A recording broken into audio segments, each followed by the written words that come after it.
guys. I'm Danny Johnson, CEO at TPP, The Positive Porpoise.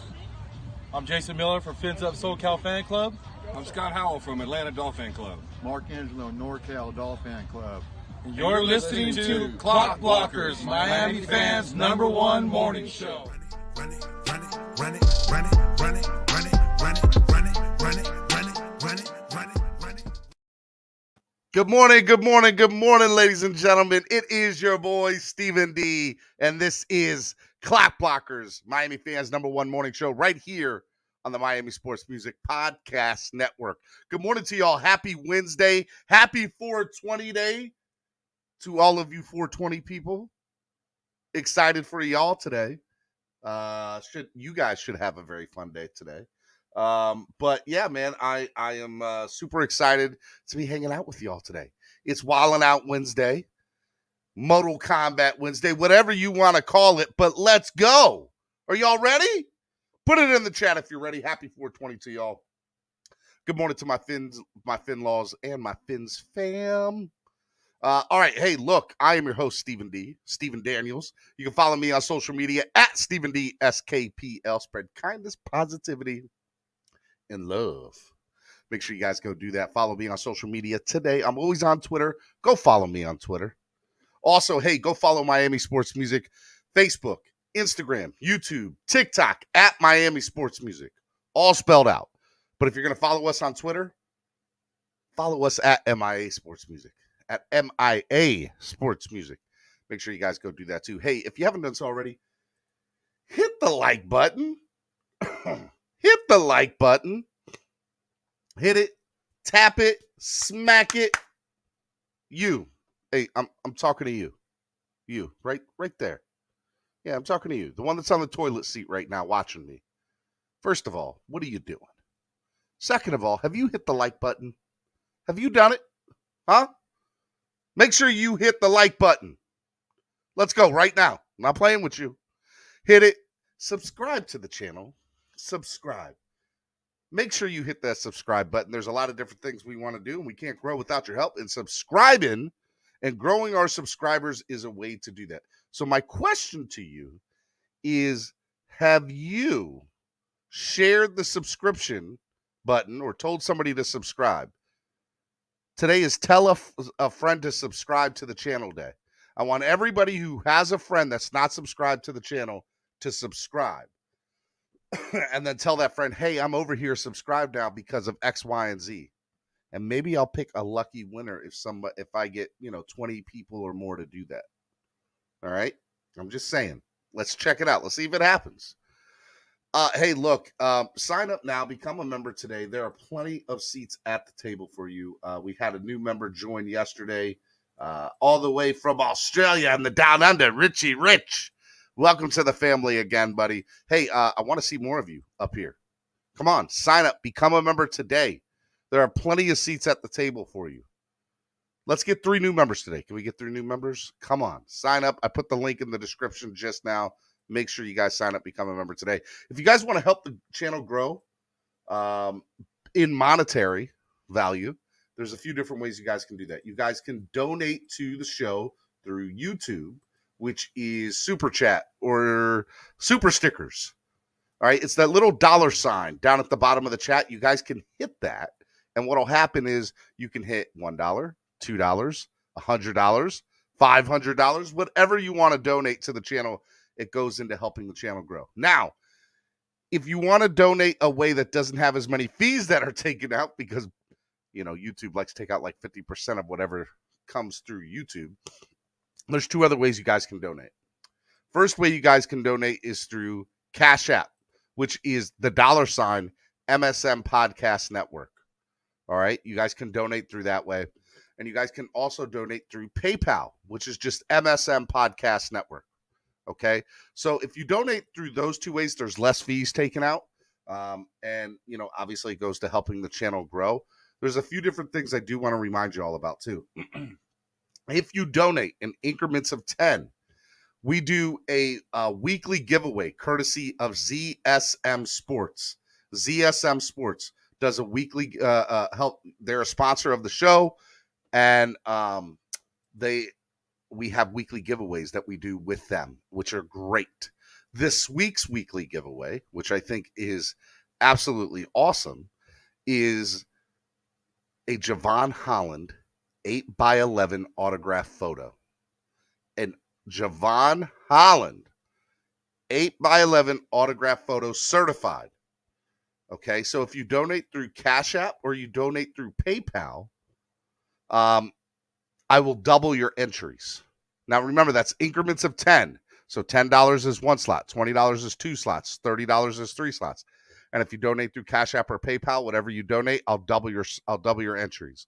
So if you donated 20 through PayPal or Cash App, you'll get 4 slots instead of just 2.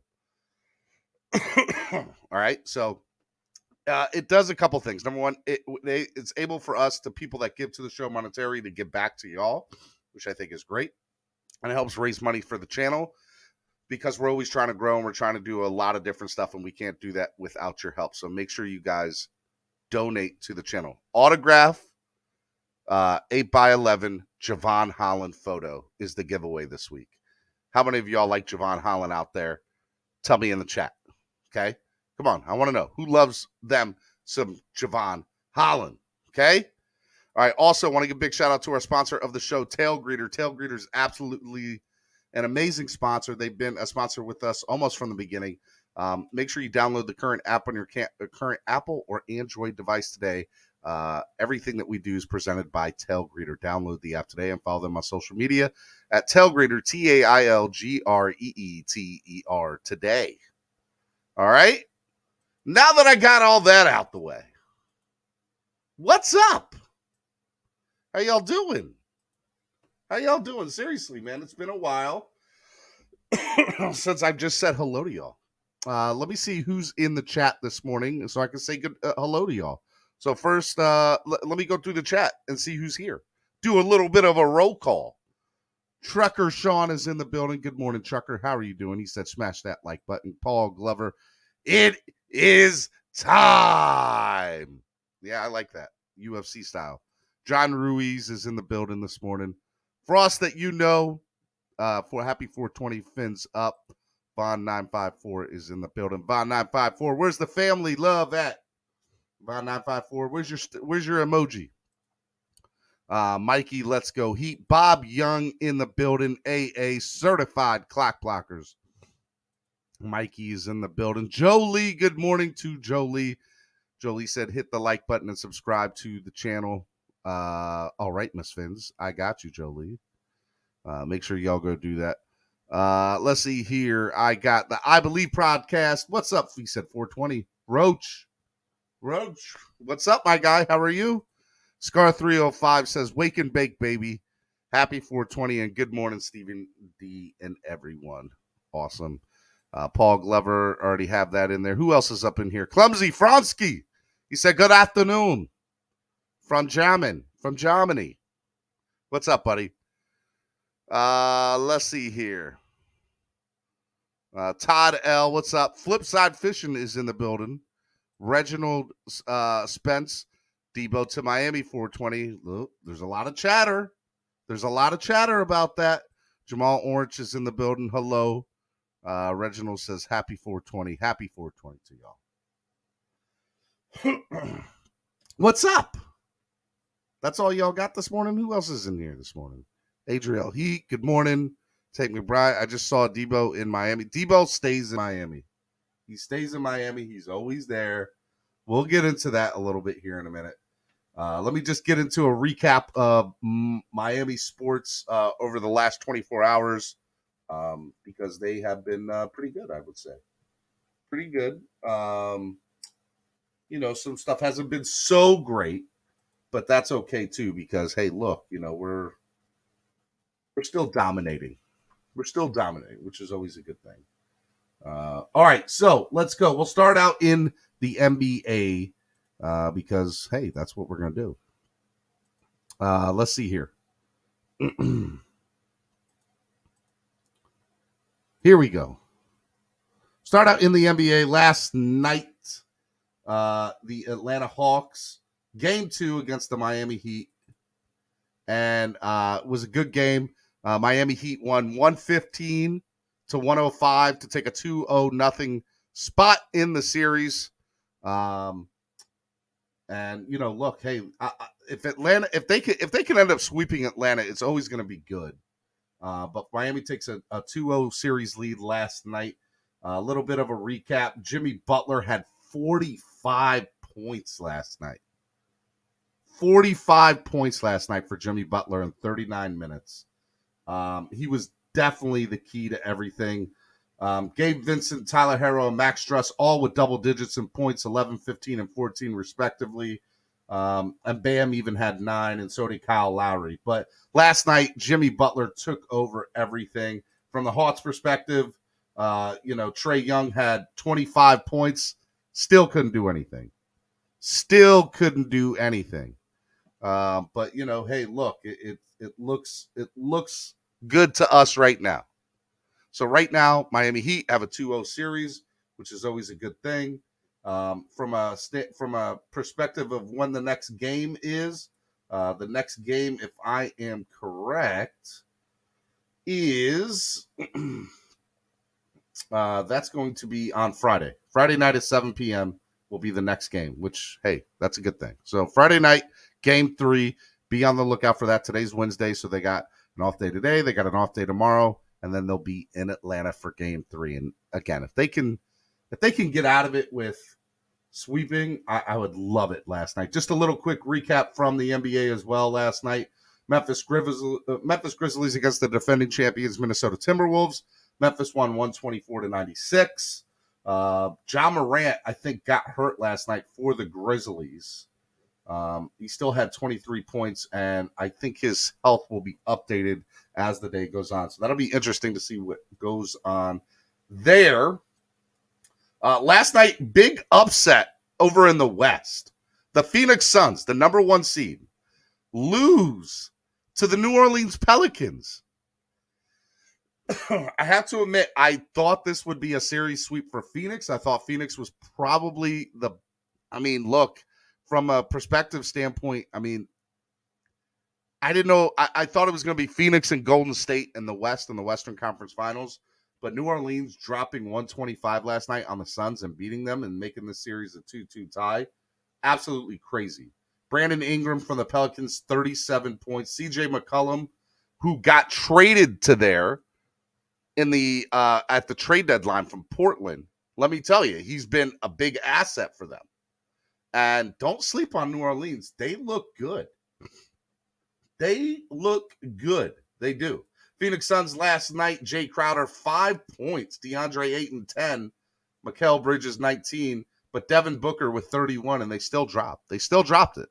So it'll be very interesting to see what happens with them going into everything. But today games, we got the Celtics and the Nets. That'll be interesting. Celtics won by 1 point. We'll see how that goes. Raptors and the Sixers play today, as well as the Chicago Bulls and the Milwaukee Bucks play today. All right, so it'll be very interesting games. We'll see what happens. And that, hey, look, that's what the playoffs look like as of now. Last night in Major League Baseball news, the Miami Marlins last night, they won 5-1, or they lost 5-1, I'm sorry, to the St. Louis Cardinals. Marlins sitting at 4-6. They're 4th in the division. Why is this a little interesting? It's interesting because it doesn't look like they can get those bats heated up. Jesus Luzardo, young phenom pitcher for them, 4 1/3 innings, 7 hits, 4 earned runs, 2 walks, 3 strikeouts. They didn't look great last night. And for some reason, they can't get their bats together. The Cardinals took a 4-0 lead early in after the 3rd inning, and they just couldn't get it back. Scar 305 says, "Hey, if the Pelicans can get Zion back, it would be big. It would be huge for them. But from a Marlins perspective, real quick, just to let you all know, they got a game today at 6:40 against the Cardinals. They got one against 7:40 against the Cardinals. And those 2 games are at home in Miami. So if you guys want to go check out some really good baseball, the Cardinals are a good team. Marlins, look, I think when it comes down to it, when the summer gets going, they'll be right in the thick of things. And then they got a big series coming up against the defending World Series champions Atlanta Braves this weekend. So it'll be very interesting to see how they stack up against the Braves this weekend. So be on the lookout for that. Florida Panthers last night playing Alex's Diaz's Islanders. Alex, are you out there? Did you see the game last night? 3-2 win in overtime for the Panthers. The Panthers have 10 straight wins. They have 10 straight wins, the Florida Panthers. They are sitting at 55 wins, 15 losses. They are going down as one of the best teams in the NHL of all time, maybe. I mean, they've been putting up 4 points, 5 points, 7 points, 6 points. I mean, they look so good. They look great. Barkov had the hat trick last night, 3 goals. They just look good. They look good. They look so good. Sergei Bobrovsky, 26 saves, 26 save attempts, 24 saves. They allowed 2 to go through. Obviously, in overtime, Florida won. And look, it's a beautiful thing. It's a beautiful thing. I'm honestly just waiting for the playoffs to come around because that's where it's going to be. But let me tell you, you guys want to see a good team. You guys like sports. Even if you don't like hockey, you need to go check out the Panthers because right now, the Panthers are one of the best teams in all of sports. And if you're looking at them right now, they got a few more games left. I think they got about 5 games left. They got Toronto on Saturday, they got Detroit Red Wings tomorrow night at 7 p.m. That's at home. They got Toronto on Saturday at home. They got Tampa Bay on Sunday at home. That'll be a preview of the playoffs, which will be very interesting. Then they go up to Boston, and that'll be the last home game of the regular season. Then they cap it out. They finish the season on the road at Boston, at Ottawa, and at Montreal in Canada. All right, so be on the lookout for them. They got, let's see, the 2, 4, 6 games left, and they're on a 10-game win streak. And they're the hottest team in the NHL right now. They are the hottest team in the NHL right now, and I don't see anybody stopping them. At all. They look good. They just look really, really good. I don't see another team. Colorado has, they're good. But aside from Colorado, I don't see any other team that really puts up the noise that they do.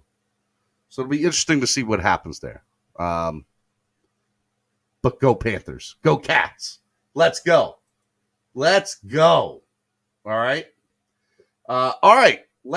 Yesterday, the Miami Dolphins had on-field workouts, and the Miami Dolphins, that was a lot of fun for them.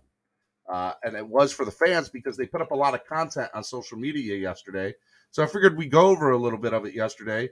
Check out some pics from today. These are, 21 photos. Here, let me get up in here.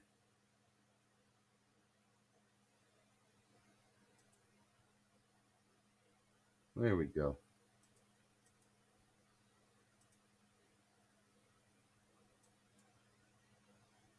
Here we go. There we go. These are some photos from yesterday. Let's go. It's so good to see them in the uniforms.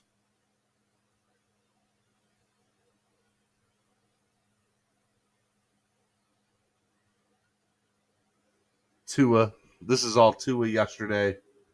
Coach McDaniel, who just looks like he's made for the Florida weather. The running backs there.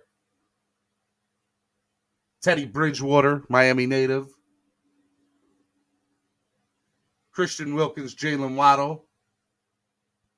They look like they're having a good time. Thomas Morstead, our new punter.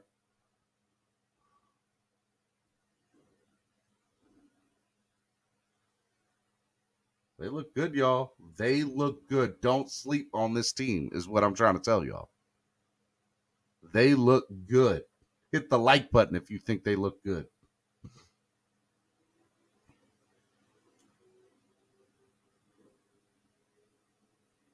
Boy, if this don't check your pulse, I don't know what will.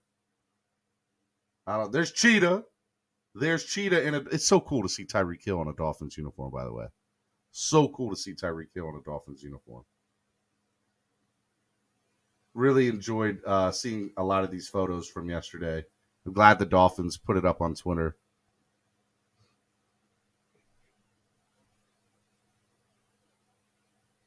There's Javon Holland.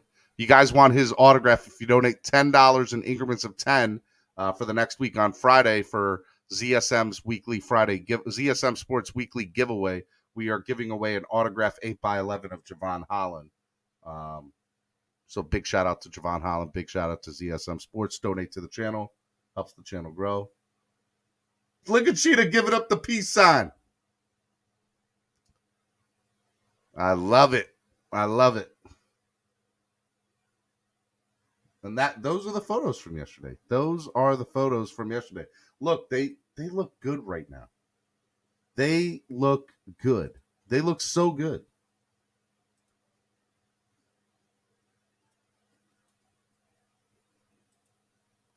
This is videos from yesterday that Twitter put up. Whoo! Coach McDaniel does look. I'm sorry, with those aviators on, he looks too cool for school. Looks too cool for school. And the boys look like they're having a good time. The fellows look like they're having a good time. That's what it's all about. And yeah, I'm excited to see what happens. Yesterday, they re-signed defensive tackle Benito Jones. There's Javon. There's Javon Holland. There is Javon Holland staying in bounds. He just looks so good. Looks so good. Great videos from yesterday. Great videos from yesterday.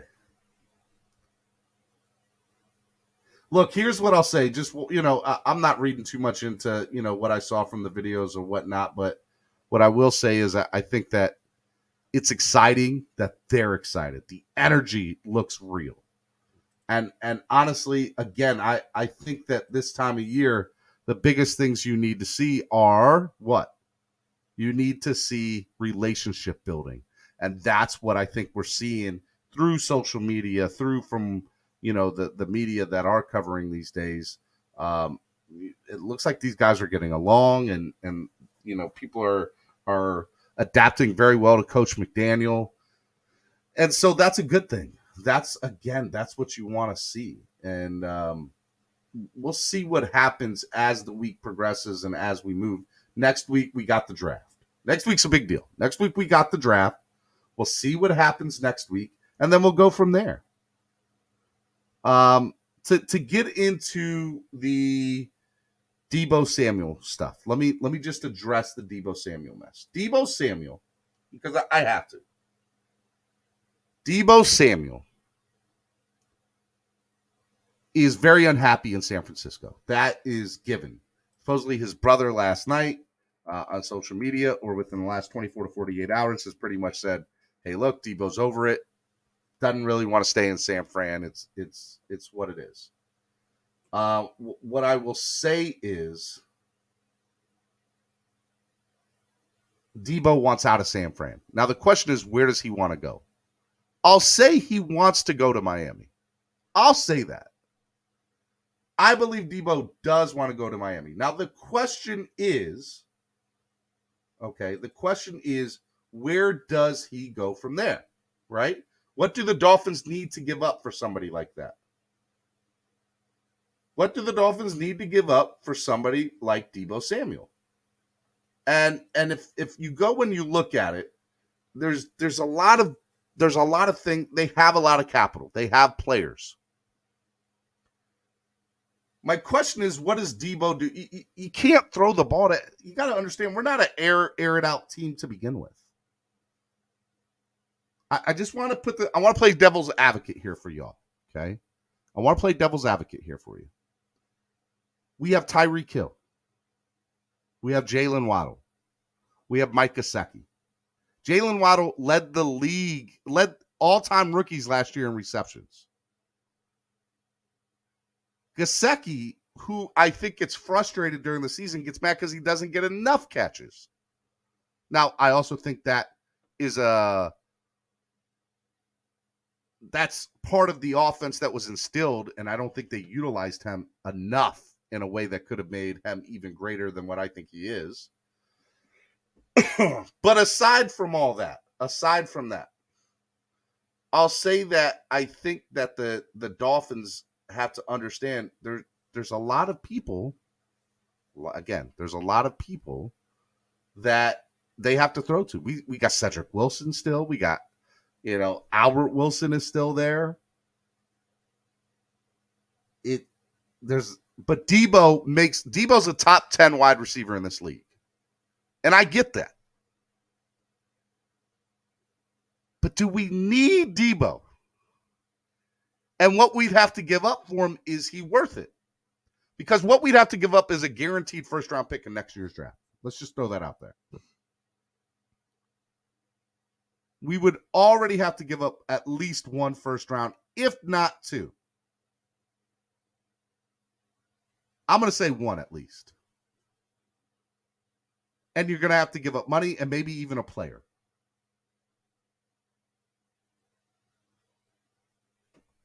Because San Francisco's not just going to let him walk away for nothing. So you take all that into account, and you got to say, well, here's what I'll say. I don't think we're giving up 2 first-round picks next year. If we give up 2 first-round picks, which I don't think it'll be one next year and the one the year after that. We'll have first-round pick next year. But again, I'll also go as far to say that, I said earlier in the last couple of weeks that if the Dolphins wanted to hide first-round picks because they were scared they were going to get something taken away, Debo Samuel would be the perfect fit to hide a first-round pick. You trade him for a first round, you have him, whatever happens this year happens this year. And the good thing would have been, and the good thing is, if the league does come down hard on us, we let them come down hard on us, and then all of a sudden, oh, wait, we got all these players that are worth first-round picks. We can get back into the draft. Not a big deal. I think we have a 2-year. If we go after Debo, we're in a window to win it now. Otherwise, why do you have Jalen Waddle, Tyreek Hill, and Debo Samuel?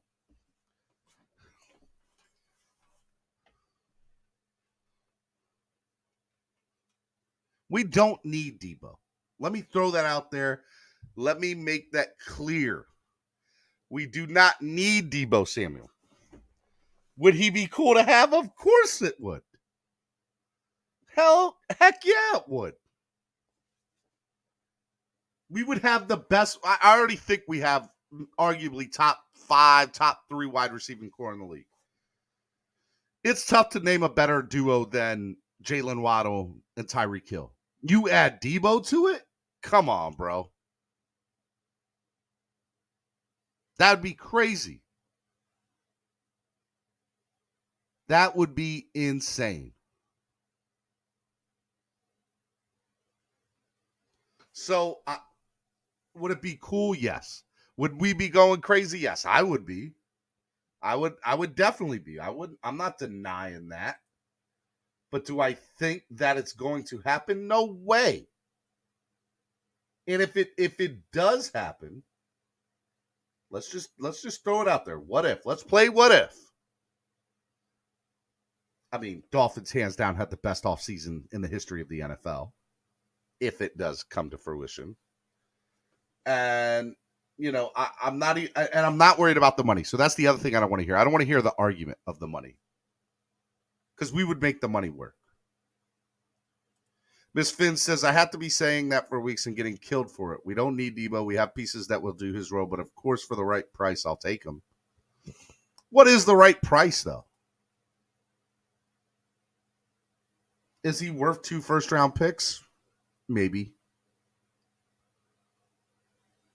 Can he hold his value if it doesn't work out this year? Because you have to play that scenario in the back of your mind. If you're not being a good. You're not thinking about it the right way. I think he's worth 1 first rounder and a third or fourth. And I could see a player getting thrown in there. And the question is, what player would get thrown into that deal? What I will see, what I think the Debo thing is real. I don't. If I had to think about it and I was gun to my head, I don't know if Debo plays for San Francisco next year. He's not happy. He is not happy there. And they'd have to be stupid to think that. I think they'd have to be stupid to think that they could keep him with everything that's going on. He's gotten death threats from fans. He's been active on social media saying this is ridiculous. He's saying he wants to be one of the highest paid receivers in the league. We could do that without making the cap number work. He would know what the assignment is coming down here. Do I want Debo Samuel? Yes. Do we need Debo Samuel? No way.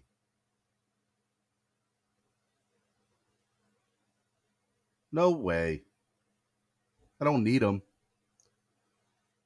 But man, it would be scary for defenses to look on one side of the field and see Tyreek and Jalen and see Debo Samuel on the other side of the field along with Mike Gesicki. Don't forget you got Raheem Mostert in the backfield. It would be crazy. It'd be like playing Madden. It would be. It would be like playing Madden. The question is, and I'm going to throw this out there, people might get mad at me, is your quarterback going to be able to distribute the ball and a proper, to make everybody happy as well as win games? Now, I think if you're winning games, winning cures everything. So you got to win. And that's the most important thing to all this. The Dolphins have to win. You make this move, you better win.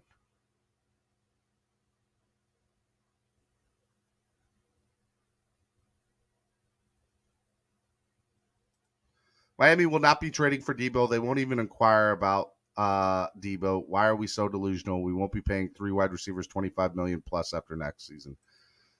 Again, I'm not worried about the numbers. Don't worry about the numbers. I'm telling you all right now, the salary cap, in my opinion, does not matter. The Dolphins will make it work if they need to. The question is it realistic? And the reality is Debo wants out of San Fran. That's a gimme. San Fran has already started to inquire about trading him. The Dolphins are a prime destination. He wants to go to Miami. He wants to make that work.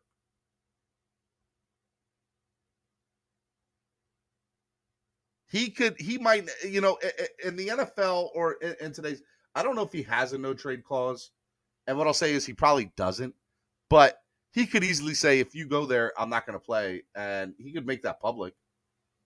You can maneuver your way into the city of your choice as a player. You'd be like, I'm just not going to play for that team. You can trade me there. But they need to know what they're going to get into.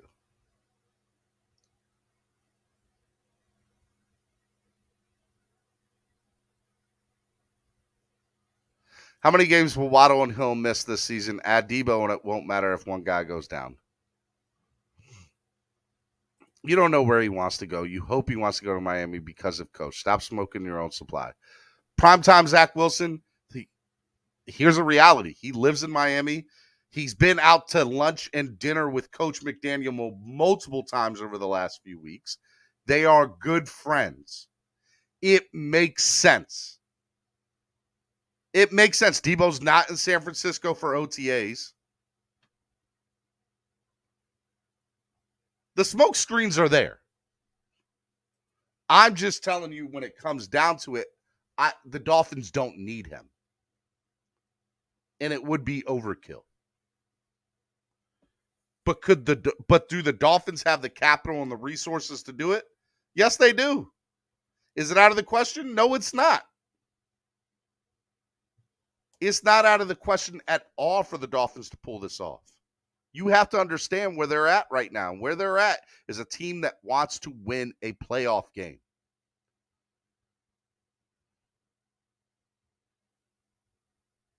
And I gotta think in the back of my mind, McDaniel knows I don't have 3 years to get this right here. I got 1, maybe 2. I either get this right now or I'm not in Miami being the coach. And if that's the case, and Greer's got to understand that too. Greer, by the way, just throwing it out there, I love Greer. And I think Greer shouldn't even be on the hot seat. But because this team has not won a playoff game in however many years, he's on the hot seat. And you have to win in today's NFL. Right? So in order for them to save their jobs, to keep going, to play to that next level, you need to win a playoff game this year. Must win a playoff game this year. You win a playoff game this year, you make the playoffs, it's good. I'm still not 100% sold you make the playoffs, you keep your jobs, coach and GM. But you win a playoff game, you get to play next year, folks. Well, Steven, we haven't even made the playoffs but 3 times in 20 years. You're right. You're right. We haven't won a playoff game in 20-something years either. You're right. I'm not denying that. And in normal circumstances, I would say the goal here is, folks, to get to the playoffs. With this roster, that better not be your goal. Your goal should be to win a playoff game. And there's a difference, folks. There's a difference between making the playoffs and winning a playoff game. And we saw that in the first weekend of the playoffs this year. We saw that big difference between the teams that were division winners and those bottom couple of teams that were wild card winners. Steven, you're delusional. Sad to say you didn't drink the Kool-Aid. You drowned in it. And Steven, did Golden State think it was overkill when they picked up KD a few seasons ago to win a championship? Oh, nobody's denying that I want Deebo Samuel. Of course I do. Why wouldn't I? He makes our team better. But I also understand the limitations that comes with having, you would have 3 superstar wide receivers. You wouldn't have 3 good wide receivers. You'd have 3 superstar wide receivers. Tyreek's arguably top 1 or 2 best wide receiver in all of football. Deebo's top 10, and you can make the argument that Jalen currently is top 25, but probably talent-wise top 10 as well. You can make that argument. So you would have arguably 3 of the top 10 wide receivers in all of football on your roster. On your roster. You do understand that wide receivers are divas. They want the ball. By the way, that doesn't include top 5 wide receiver in Mike Gesicki, who plays like a wide receiver, who is a playmaker. So now you're going to be required to make everybody happy. Now, again, I think if you win, you're fine. You win. Winning cures all. Winning is the solution to everything here. But you have to win.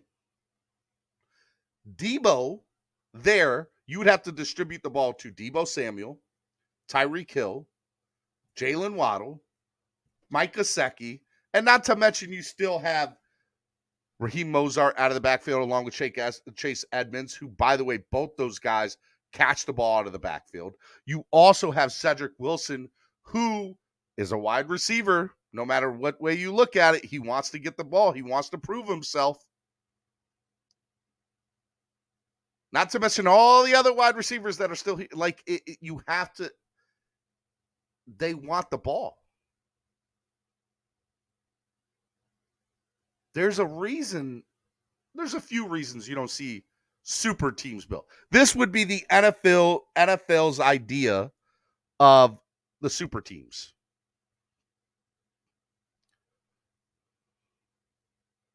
They would be. And look, it's April 20th. It's 420.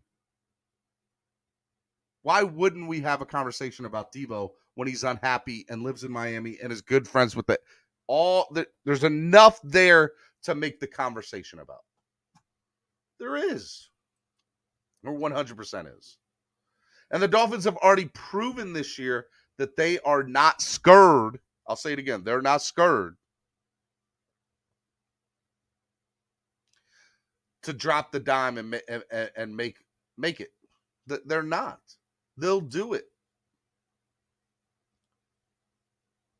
They will make it if they have to. Stephen, one ball with so many good receivers could be a recipe for disaster. I'm not saying that there's not. That's the problem with Dolphin fans. You settle for a few people to do the job, and it's better you have depth. The more at offense, the better y'all making silly issues players don't do.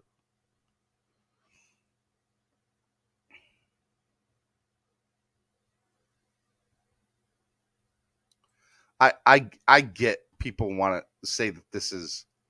There's no point in talking about this. Why are we talking about Debo?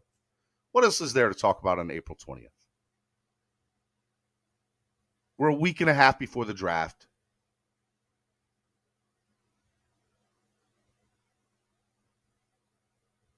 I'm not. If I was gonna say I don't think it's going to happen, but I wouldn't be surprised if it happens. I wouldn't be. I wouldn't be surprised if this goes down. And honestly, ask yourself, without being biased for a second, would you be I'm not saying you think it's going to happen, but would you be surprised if it happened? No. The answer better be no. Dolphins have already proved this offseason that they're willing to make splashes. They're willing to maneuver and finesse the salary cap to their standards.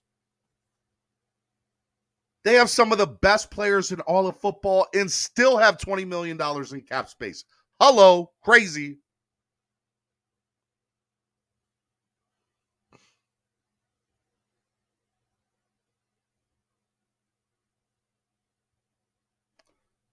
You have to understand what the Dolphins are doing right now is something that, in my mind, they are making a run at this thing today. They are.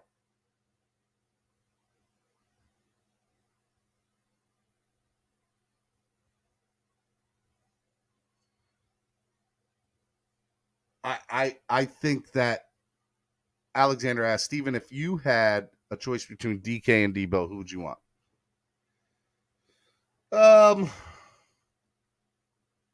Talent-wise, probably DK if DK could stay healthy. But there's a but there. I would say, again, one of my biggest in the back of my mind, can all these personalities work and mesh well with each other? So if Debo already has a relationship with McDaniel, my hope is that would be the case. That would be the case.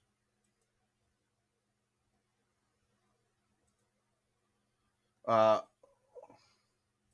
right. Let's go ahead and listen to Chris Greer's pre-draft press conference. This is live right now. I started it from the beginning for y'all so we could listen to it. So let me put it in here. This is Chris Greer's pre-draft press conference. If y'all, hopefully y'all can hear it. Here, matter of fact, let me stop the screen, share screen. Make sure we share the audio. There we go. Can you all hear it? All right, we'll see. There we go. Start. Those guys are have been very good to us and spent some time with those guys. So very excited to see them.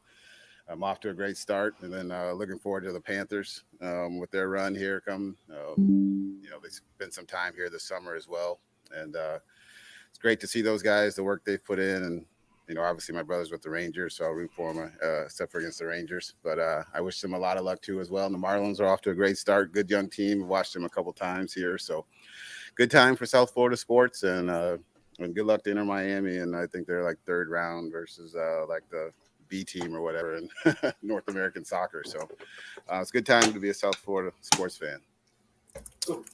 He's right about that. Rangers and Panthers. Yes. So Tyreek. No, Red Sox. Come on. No. So Tyreek Hill is sort of your first round pick. Mm-hmm. Do you psychologically think of it that way? And how do you think his skill set compares to, for example, some of the first round receivers of this year and recent years? Yeah, no, like we were trying to figure out what we were going to do on draft day, and one of the guys said, he goes, well, just watch Tyreek highlights, in the draft room and make us feel good. But it's unfair to compare any of those kids to Tyreek's skill set, coming out. He's such a unique talent. And even yesterday on the field, he made a play and went down, and then he popped up, like no hands, like flipped up right off the ground. And we're just like, look at this guy. He's just so explosive and springy, and just the way he works out in practice. Springy. That's funny. So, again, it's a talented class of receivers. But, obviously you can't compare them to Tyreek at all. And for what he does and what we feel he does in this offense, and what a great fit he is. Chris, for this specific kind of draft cycle, obviously a couple weeks ago you shipped off a lot of your picks. Since then, have you found yourself kind of changing the process at all in terms of maybe how many guys are sending out to pro days and whatnot? And big picture, there's been a lot of talk about the Rams kind of changing their scouting process and the information that they're relying on. How have you seen your scouting department's kind of overall process kind of change over the years? Yeah, shout out to Daniel for that question. I think you end up shortchanging, the organization if you do that, because at the end of the day, you never know when opportunities arise, to do something, whether make a move or not, or if a player falls, you think there's a chance to go get them. So you have to work through your process and be ready to answer all questions. And at the end of the day, you never know. This could be a trade a year or two on a player. And if you haven't done your work, and you've, just because you don't pick till 102, it can end up hurting you when you don't have all the information, if those opportunities arise. So for us, we had guys were out all pro days. Coaches are out. Coaches are doing private workouts. They still have some private workouts going on here the next week or so. So for us, it's been full steam ahead. The personnel staff has done a tremendous job, and the coaching staff, Mike and the coaching staff, these guys enjoy getting out, getting to meet players, bringing them in. So the private workout stuff it's been exciting, and I think the coaches really enjoy getting to know these players too as well. If no center is drafted in the third or fourth round, someone that you feel can legitimately compete with Michael, would you at that point sign a veteran center? Not to get into any names, but if you could shed some light on the thinking with that, do you want to go through the draft before deciding whether to sign a veteran center as competition or depth? Yeah, I think, like we've always shown, we'll always keep looking at players, Barry. We'll keep digging and going through once the draft's over. But I think we also have an opportunity post-draft to add a lot of players through the undrafted college free agency too. So there'll be some players that always fall through the cracks that don't get drafted. And we've spent a lot of time, the coaching staff and the scouts have been a tremendous amount of time and effort to really study the back end of the draft as we should. And so we've spent a lot of time trying to identify players at all positions across there. But at the end of the day, we'll still, like we've always had, we've added players every year, over the summer, and we'll keep doing that. Top heavy is not the right word, but having the same number of elite players, prospects as in years past. Do you agree with that? Has that kind of shaped your opinion as to why you've traded out a lot of your picks for this year? It's always difficult because, everything's a projection. So, people always say that, then you look back at some drafts and you're like, wow, look at those, 12 of those first round picks are, guys are maybe, Pro Bowlers every year, and Hall of Fame guys in the future. So every draft has their strengths and weaknesses by position. So I think, for us trading those picks really had nothing to do with how the draft looked. It was the opportunity to acquire, Tyreek Hill, just a special talent for what we were looking for. So at the end of the day, every draft will be judged 3 years from now, how it looks. And every year we go through is where some people think it's not strong or weak. And I think you really got to give these kids 3 years to really develop and see where everything stands. Chris, was it assess the strength and the weaknesses are in this draft? Yeah. I would say the offensive line group, it's a pretty good offensive line group. I think there's some talent all the way through from the tackles, the guards, centers, all the way into the mid rounds. I think you can find some good quality players. Like everything, everyone's always looking for, the pass rushers. And I think there are some high level rushers in this draft. And then, at the end of the day, then it'll be some projection guys that have some upside to work with. So I would say the big offensive line to me, I think is the one real strong position in this draft. Chris, was it a concerted effort on your end to hang on to those first rounders next year when putting together the Tyreek trade? Yeah, I'm not going to lie. It was important for us to keep those 2 picks because we had done so much to acquire those before. So I think, for us, when you make a move for Tyreek like that, you also want to be prepared to have picks for the future. And having those 2 picks and then picking up the pick for Devontae, another third, gives us, 5 picks in the first 3 rounds with 2 1s and 2 3s. So we feel good about that heading into next year, into 2023. Interesting that he said that. We'll talk about that more after. Do you think you've given Tua pieces around him to succeed, maybe in a way that wasn't the case the past couple of years? Yeah, I think a lot of that too has to do with Coach McDaniel and his coaching staff. Kind of the offense that Mike does and what he's building here, and what his philosophy's been. I think, yes, we've added some pieces on offense as well, but a lot of it fits what Mike's looking for too. And I think, a lot of it does fit what Tua does well. And I think we're all very excited. And I know Mike has been raving about Tua here over him and Coach Bevel, their time working with them and spending time with them in the meeting rooms and watching them on the field here yesterday. So yeah, we're very excited for him and looking forward to the season, how he keeps progressing. There's obviously anything that come up at any point, but as we sit and stand here now, does it feel unlikely that the Dolphins would be looking to aggressively move back into the first round of this year's draft? Yeah, like I said, we'll always listen. If there's an opportunity, if there's a guy that we think is a special talent that is falling or something, that we'll look into it. But I wouldn't say never. But we'll we'll always keep looking and investigating everything. Chris, you mentioned Devontae a little while ago. How much hesitation was there into trading him to a team within the division, and also the idea of picking up the pick next year as opposed to this year? Was that preference or the way to go? Yeah, I think more you've seen over the last couple of years, more teams doing interdivisional trades. Which before, when I first started in here, you would never do that. I think the last time we did it was with our current receiver coach, which didn't turn out well for us then.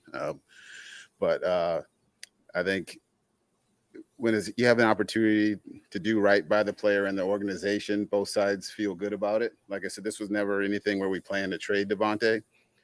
Once we made the trade for Tyreek, we received multiple phone calls, and I think most teams assumed that we'd signed Cedric Wilson, traded for Tyreek, that and had obviously with Waddle here that Devontae was the guy that would be available. So multiple teams called. The Pages were the most aggressive. And at the end of the day, worked with the agent, talked to Devontae, wanted to do right by him too as well. But getting that 3rd round pick was very important for us. And we are fine if it was this year or next year. So. You talked about the excitement of this process. As a GM, is there anything maybe that stands out to you or something that's like a favorite for you in this process, or is it all business? It's just all business. It's it's like everything. It's, when I have a teenage son that, follows, he's on Twitter and everything, and I'm not on it. He's like, before we made the 2 moves, he's like, man, everyone hates you in South Florida. They're like, you're not doing anything. And then, we get Armstead and make the trade. He's like, man, everyone loves you now. And I was like, and I said, hey, it's the nature of the beast. And as you guys know, I said, I appreciate the job you guys do. And I don't take anything personal, and I don't read stuff purposely, because I enjoy, the communication we all have. And I don't want to walk in here and be mad at you guys. And like, I'm not answering that guy's question. So for me, it's just business as usual. And I'll be excited if we ever win a Super Bowl here. That'll be my excitement. When you set up a roster where you have this off season, you go into a draft, are you more inclined to just go for needs you can gamble more? I mean, even though you have less picks, you can gamble more with the picks? No, I think when you have those few picks as we do, I think you got to be right on them. And so I think you got to be very deliberate and measured of what the roster and what that guy's role on the roster is going to be and how he fits. So obviously there'll be an occasion where if that special guy is there to take that risk on something, you will. But I think when, you're picking 3rd, 4th round and then 2 in the 7th, you got to kind of make sure what you're getting and who it is and how he's going to fit on the team. We talked about Tua earlier. The team, there was a shift from previously shopping around for a top quarterback to now putting a firm commitment into Tua. What led to that shift?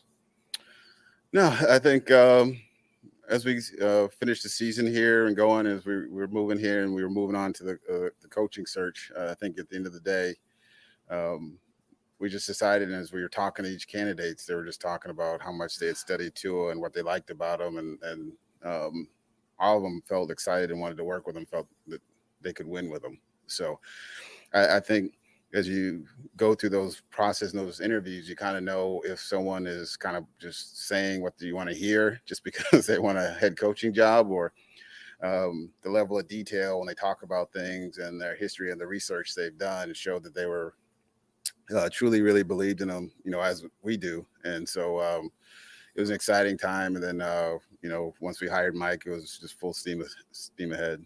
Chris, I don't know if you saw, but after the Super Bowl, Rams GM Les Snead had the Sim Pick shirt after that. And there's been some memes with you having that as well. I'm curious what your thoughts about that and maybe the trend of trading picks all in for a player.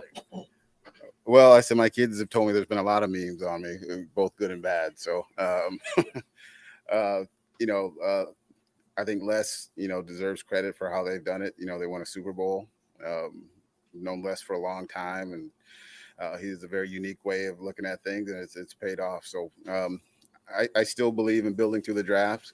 I think the draft's an important part of building your team and having young assets to work through. But we've shown that we'll always be aggressive, if it comes to acquiring a good player, or at least attempting to, and we've done that. So I would say that, for us, the ability to get good players and where we were as young as we are on this roster right now, and knowing that we had the 2 first-round picks in 2023 enabled us to, be aggressive and make a move like that.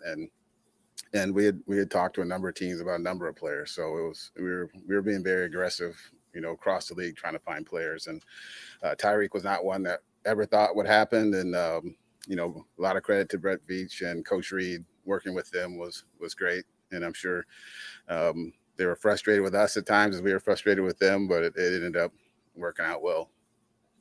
Thank you. Appreciate you. All right. Thanks, guys. All right. That is the press conference from Chris Greer, the pre-draft press conference. I'm sitting here writing notes from the press conference. Waddle, great strike by Tagovailoa. There we go. Hold on. Let me get that off the screen there. Okay. Okay. First of all, a lot to talk about. I have a lot of notes here from the press conference that I want to go over and kind of talk about in detail that I think is very interesting. Let me just finish this one note. Okay. All right. I think there's a lot to pick up on and discuss here. Number one, that press conference for me, I enjoyed, and let me tell you why I enjoyed it. I enjoyed it because I feel like with Chris Greer being there, I feel like it tells me that I don't know. He feels confident. That is a GM who feels very confident. He feels like that's different from past press conferences I've heard with Greer for some reason. And maybe I just haven't heard enough of Chris Greer, but he sounds very confident there. And to me, that's a big deal. That's a big deal. Okay. All right. There's about 6 things that I thought stuck out in this press conference. First thing, he says, important to keep draft capital, 5 picks in the first 3 rounds. I thought it was very interesting that he said this because he understands where the team is at. And I think him going out of his way to say, hey, look, we got 5 picks in the first 3 rounds, and it was very important for us to make certain trades and still maintain that capital in the draft. I think that's a big deal. I think that's a big, big deal. And I think that's something that needs to we're sitting here talking about the Deebo Samuel trade or the potential Deebo Samuel, which I was mad nobody asked him about. But it was very interesting that he's like, well, we got 5 picks in the first 3 rounds, and the reason that we could make the Tyreek trade is because we could still have that draft capital. They are set next year with 5 picks in the top 100. 5. 2 first rounders, a second rounder, and 2 third rounders. And he went out of his way to say that that was a very important thing. So, again, if we're going to give up Deebo Samuel or to go out after Deebo Samuel, I don't know if we're giving up capital in next year's draft. And if it is, I think there's an alternative way of looking at it. And that is to hide a first-round pick, to hide draft capital with players too. You bring him in, you make it work for a year, maybe 2 if we really get this thing going. If it doesn't, you can turn around and trade him and get another first-round pick, second-round pick for him. Right? So just throw that in the back of your mind. The other thing that stuck out for me was he said his son watches the social media and said, hey, Dad, and I quote, everyone hates you in South Florida on Twitter. And this is before the Teron Armstead deal and everything like that. But I thought it was also interesting, too, because it makes me think that, hey, look, the players and GMs and they see this stuff that y'all write on social media. And if it's not them, it's their family members. So beware of the hate that you spew on social media because people are watching. They're watching. They see it. I think that's interesting because he also said he saw the love there too. I think he has a very unique and a real understanding of Dolphins fans and social media. They can hate you 1 minute and they can love you the next. It's all, what have you done for me lately, and how can I move to, how can we move on to the next thing?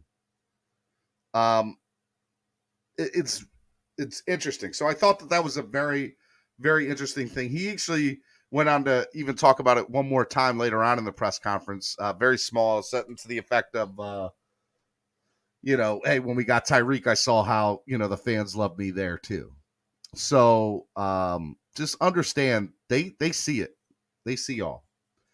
Next thing that he said you have to be right on your picks. You have to hit, end quote. He was talking in reference to the Dolphins only having 4 picks in this year's draft. Okay. And we have a 3rd, a 4th, and 2 7ths. And basically saying when you have that little draft, when you don't have a lot of draft picks, you don't really you can't get them wrong. You have to hit on those picks. I'm not worried about the 2 7ths as much as I am the 3rd and 4th. The third and fourth pick this year that we have, the third rounder and the fourth rounder, the Dolphins, those guys I want to see on the roster at the beginning of the season. Those guys have to hit. They have to. And I'm not saying that for anything other than I thought it was unique. I thought it was interesting that he said that. He brought that up, right? Like he went out of his way to say, hey, look, I got to hit on those picks. So I thought it was, a very interesting thing there. The other thing, he said coaches wanted to work during the coaching process, the coaching searching for the head coach, the hire. He said multiple candidates, multiple coaches wanted to work with Tua. They thought they could win with Tua. Why is that? Because he followed that up by saying, hey, look, are they just telling me something I want to hear, or do they really mean it? And that's what he needed to switch out. So I thought it was interesting because I do feel like on job interviews, you kind of like, hey, look, what are we going to, what do the person employing me want to hear? And what does it really mean? I say that to say that I truly think McDaniel wanted to work with Tua. I think that was a legit thing, and that's why Tua is still here today on this team.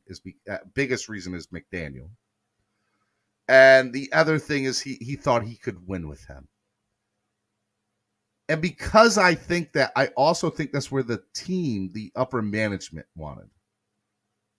Stephen Ross, Chris Greer. They wanted Tua to be the guy to win with them.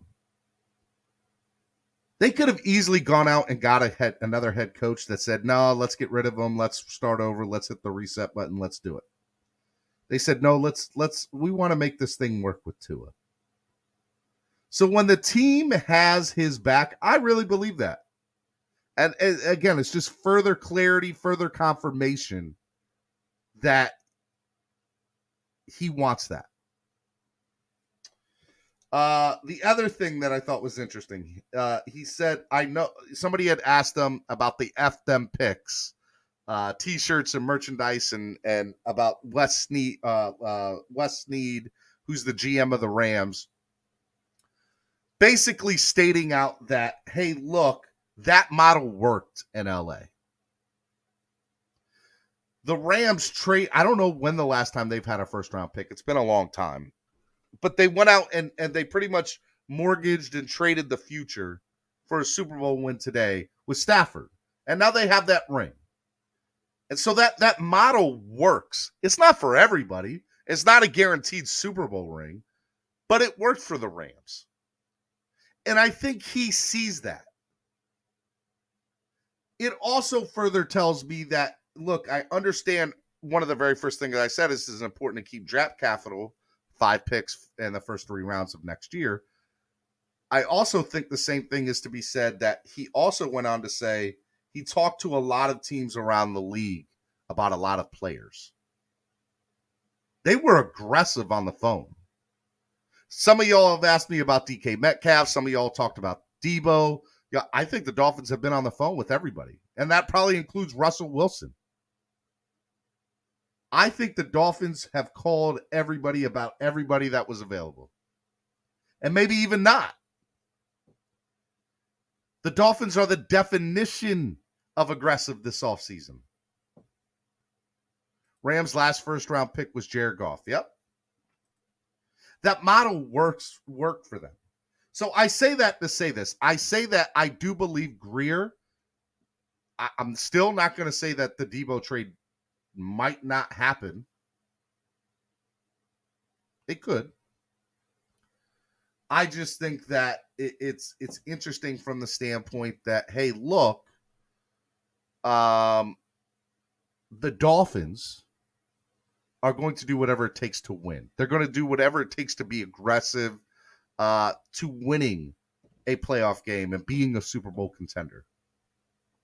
So one thing I will say right now, I do think that the Miami Dolphins are doing everything they can for their fan base to be a winning organization. Now the question goes into, is that going to translate to wins on the football field and playoff appearances and Super Bowl appearances? That's yet to be determined. My hope is yes. But what I can say right now is that my team is trying. They're trying. They're doing everything they can to be a contender. And I think that says it says so much about the team right now. So that's kind of that. Those are the notes that I got from everything. I think the biggest thing again is, hey, the GM knows what you're saying on Twitter.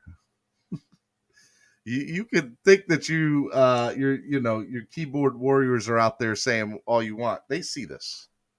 And if they don't see it, their family's seeing it and telling them about it. And their friends are telling them about it.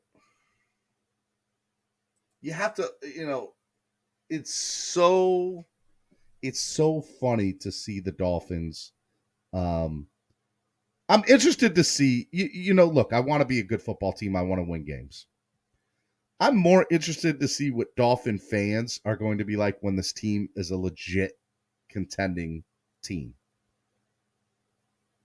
Because I want to know what the Dolphins fans are going to whine about next. And I'm just calling a spade a spade. I love y'all. I do the morning show for y'all. But let's call a spade a spade. Y'all are also going to, I think that find something to complain about no matter what way it is.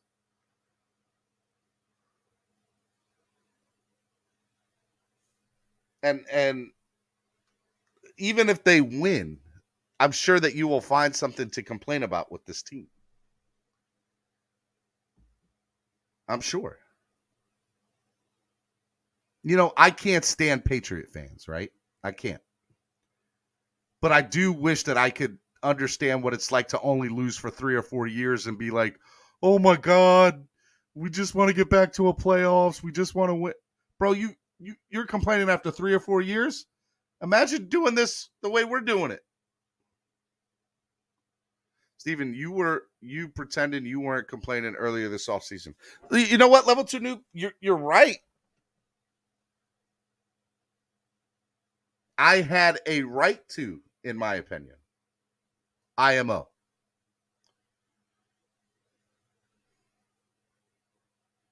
We are fans, right? And as fans, we have a right to complain about certain things.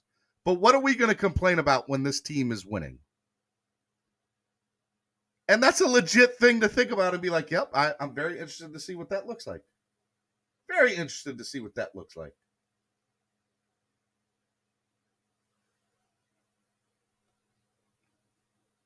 And I have a right to flip-flop and change my mind. Thank you, EM Baller. I did. I still think that Stephen Ross is not a great owner. But one thing I can't say is that he doesn't try. I just think he makes bad decisions. Now, this offseason, we'll see where it goes.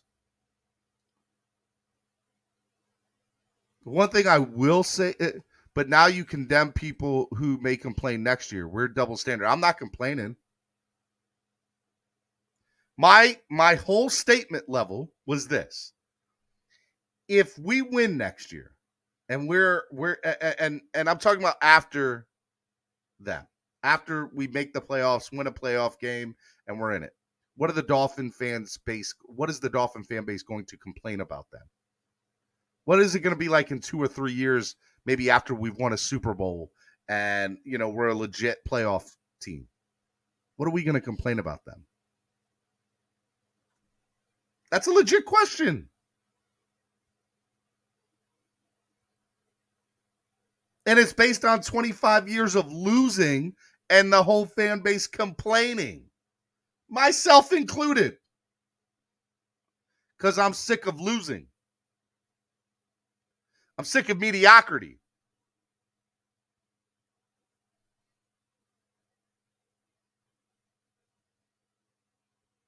I'm not denying my own complicit behavior in this. I get it. Who cares? Maybe they're displeasing the punting games. I don't give a care. People trying to prop themselves up on others' reactions. Well, you know that's not what I do, Level. But I also have to understand that the fan base is part of the game. We're a part of this. We're the reason that there's a game on the field to begin with.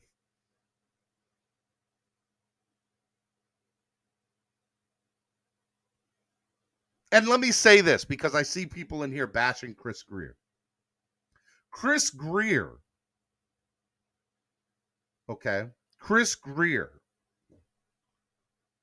in my opinion, gets credit for the last 5 years of this team.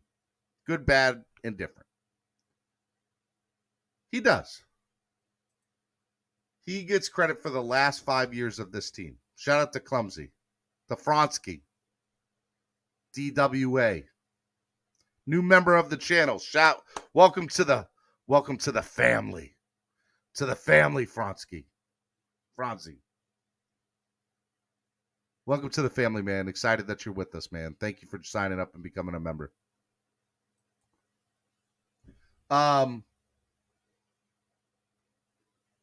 It's interesting from that standpoint, right? The Dolphin, we want to make this work. We want to be successful. We want to win.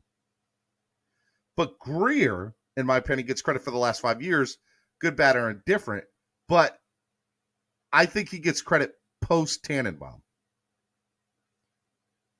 Because post-Tannenbaum, I think it's all been him. With Tannenbaum, I don't think he had a final say on everything. I didn't think he had to fight and claw and do everything he could to get this team to get the picks he wanted or whatever it was. Tannenbaum had the final say of this team while he was here. Call it what you want. And we can keep on going the list before that. I know that Grier's been with us for 20 years, but he hasn't been running the team. He has not had the final say the way he has it now. Grier has the final say now. Grier has the final say now.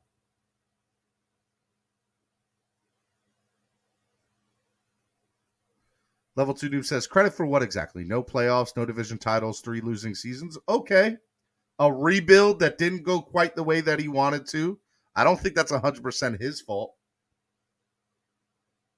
Now, what I will say is Grier gets all the blame, good and bad, this year. If it goes bad this year, I'm putting it on Grier. If it goes great this year, I'm putting it on Grier. What I will say is I think he is a good, he understands talent. I think he's decent at the draft. I think he's better than decent at the draft. I think, hands down, he's one of the best GMs in the history of football when it comes to trades, salary cap. The guy, he understands it. He gets it. He's good at it. So I understand people are mad at Chris Grier, but I'm telling you right now, he's a good GM. But you have to win. You have to win. Can't come on today. I won't have enough to pay the ransom charge.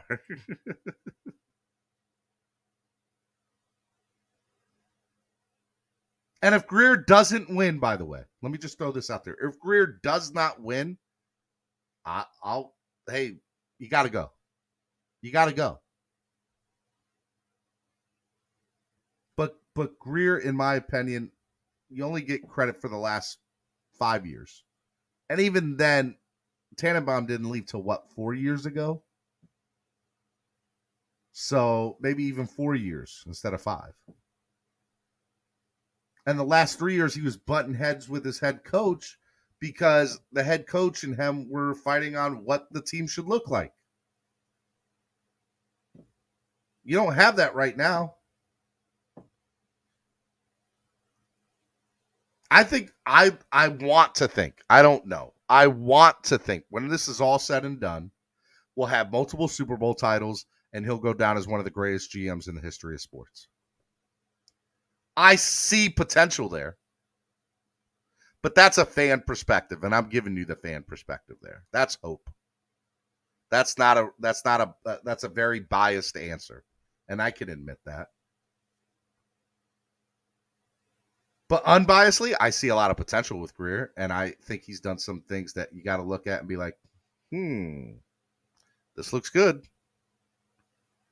This looks good.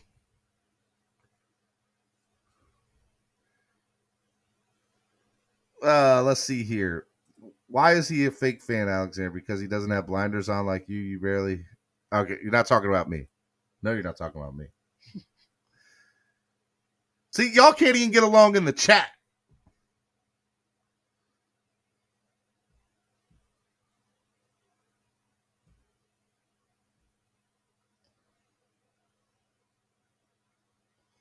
And I get y'all don't want to win. Y'all don't want to give like Greer credit. Greer's our GM. He has done. I guarantee you can say, hey, look, he's done some good things. He's done some good things.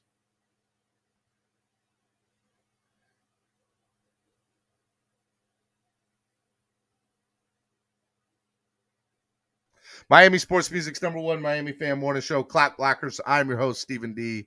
We're sitting here. I'm going to open up the panel here in a little bit, but I want to take your questions first. If you guys want to ask me something, put it in the chat. Donate to the channel, help the channel grow. Shout out to the $2 donation earlier. Really, really appreciate it as from Ian Baller, as well as our newest member of the channel, Francie. Welcome to the family, man. So excited that you're here. Want to answer your questions now. That's what I want to do, because I know some of you kind of have gone against me a little bit today in my thoughts, and I want to debate with you a little bit. But I want to do it through the chat.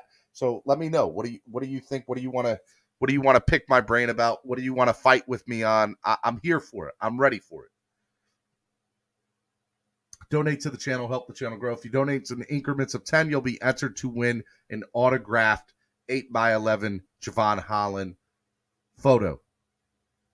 The drawing for that will be on Friday, so that'll be a lot of fun. So make sure you guys donate to the channel, help the channel grow.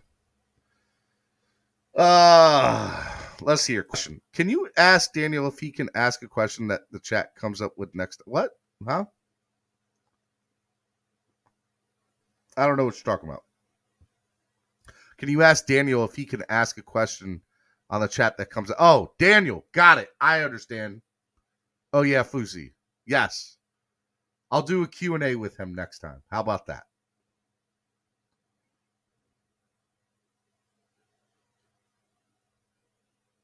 Lance McDonald.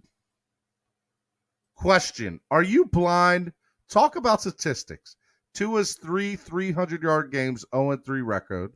Bro's 11-3 300-yard passing game. Herbert's 17 300-yard passing games.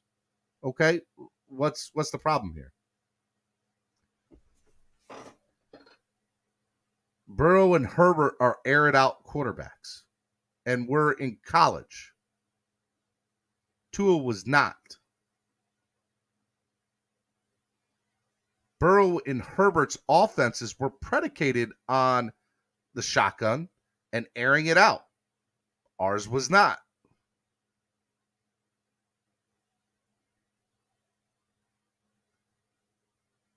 I don't think there's not too much more that needs to be said. What do you mean, am I blind? Question, did you hear when Greer said that Mike was raving about Tua in practice? A little bit. Yeah, I mean, I think that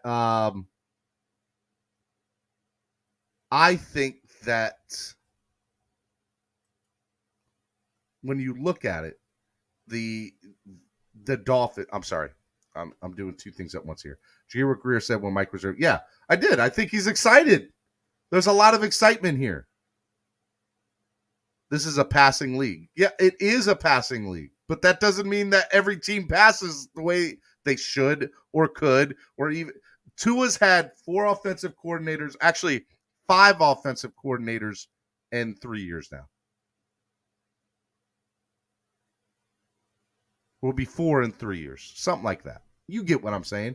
He had 2 last year, 1 year. Like, he's had different implementations of the offense every year he's been in the league. And that includes this year, bud. Now, this year, I do expect to be more passing because of the personnel that we have, as well as the implementation.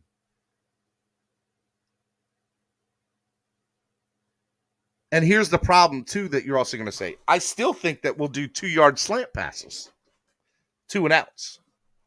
The difference is I think yards after catch will be different this year.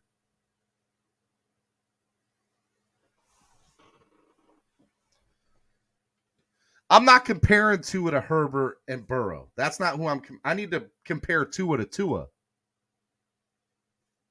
What Tua can be to what he will be.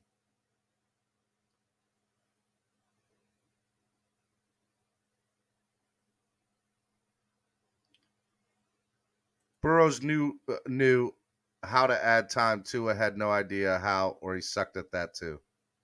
The game of football is not won simply for throwing the most yards. Don't know if some people realize that. Tua also played with first-round talent and played against a lot of inferior college teams. It has shown since he's been in the league. That's an important fact to remember when evaluating talent.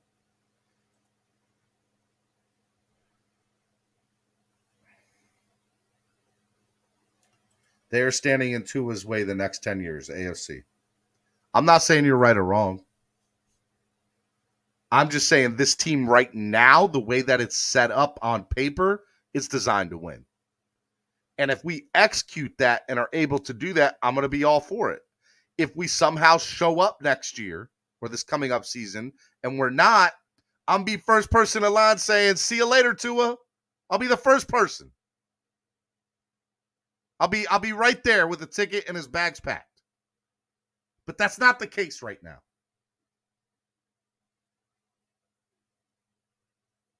Let McDaniel implement his offense. Let these guys get accustomed to how everything's done and watch the product on the field come September, October, November, December. And then make your evaluation. We all know the flaws that have been in this franchise for the last 3 years. We get it. We know what it is now. People butting heads, people having different philosophies, a defensive-minded coach not bringing in an offensive-minded coach or a better understanding of the offense.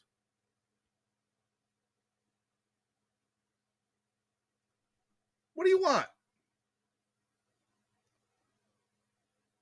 Now we have the offensive-minded coach. We kept and retained most of the defensive staff and the defensive personnel. Let's see where this goes. And if this isn't the way to go about fixing it, I still don't know what to tell you. It'll be a hamster wheel. I said it at the beginning of there. I said, you know what? I'm going to be very hopeful and optimistic that this is going to work. But, and there's a but, I'm a Dolphins fan. And I also know what hoping gets you most times. In fact, all the time.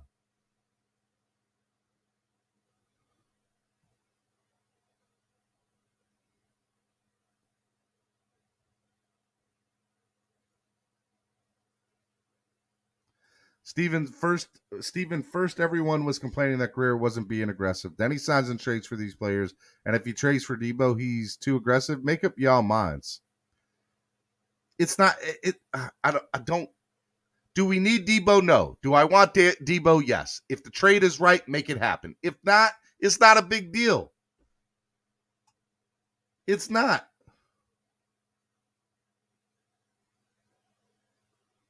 If I donate today, we'll count for a Tua jersey. I already have 10 of them.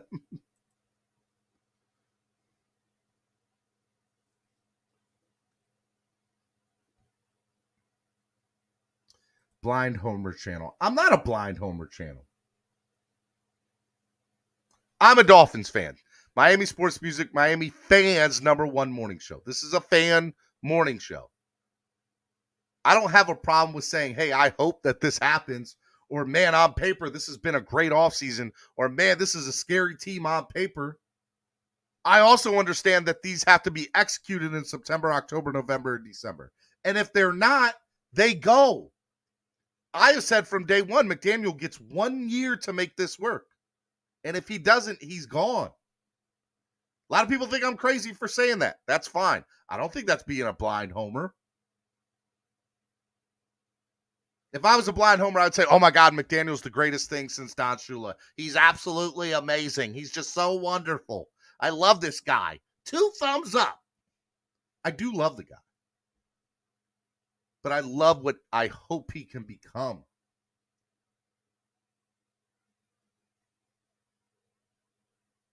A blind homer is somebody who's going to be like, Dolphins are going to make the Super Bowl this year. They're going to do it, man.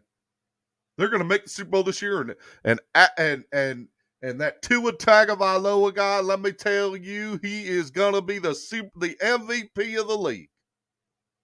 Guaranteed. I'm not blind. Are you kidding me? Have you ever seen a Rolls Royce with a bumper sticker on, Steven? No, I haven't. Manalo says, Steven, really enjoying your content today. You are in a groove and on a roll. I appreciate it, man. Steven, I agree with you.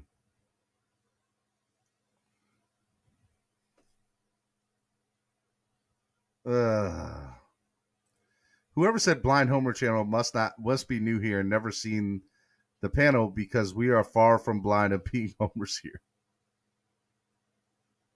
That voice, do it again.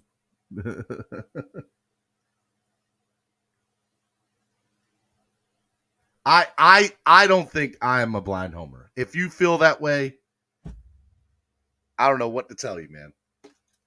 I think I'm an optimistic Miami Dolphins fan.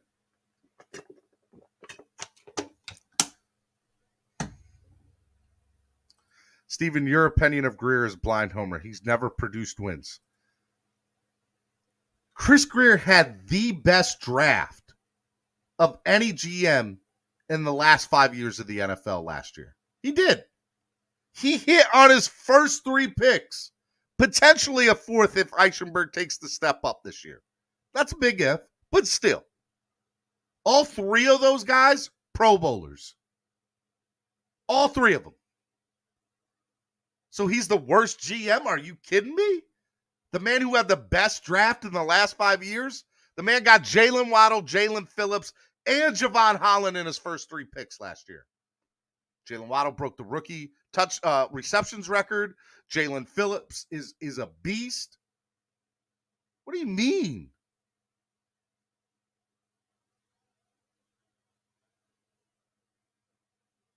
It's only about W's. Cliff, you and I can sit here and agree or disagree.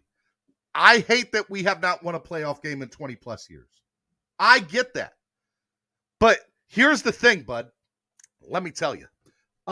Hitting the reset button every 3 years ain't the way to go about it. Do I want them to get rid of McDaniel and Greer after next year if this doesn't work? No. Do I think it'll happen if it doesn't work? Yes. Because that's just what the Dolphins do.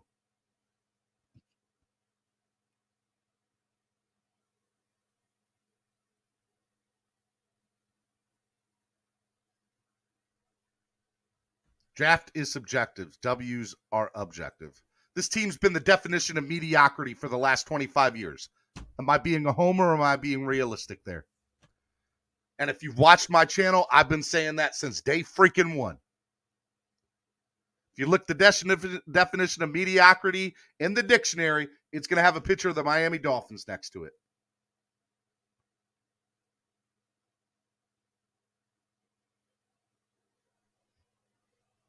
Well, Cliff D got me going this morning, y'all. He got me going.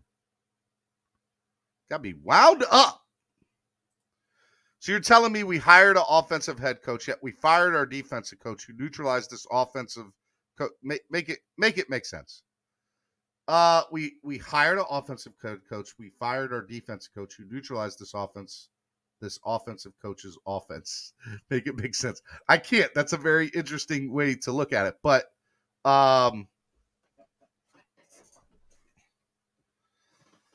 do I make it make sense for you? Like Flores was, let's take it out.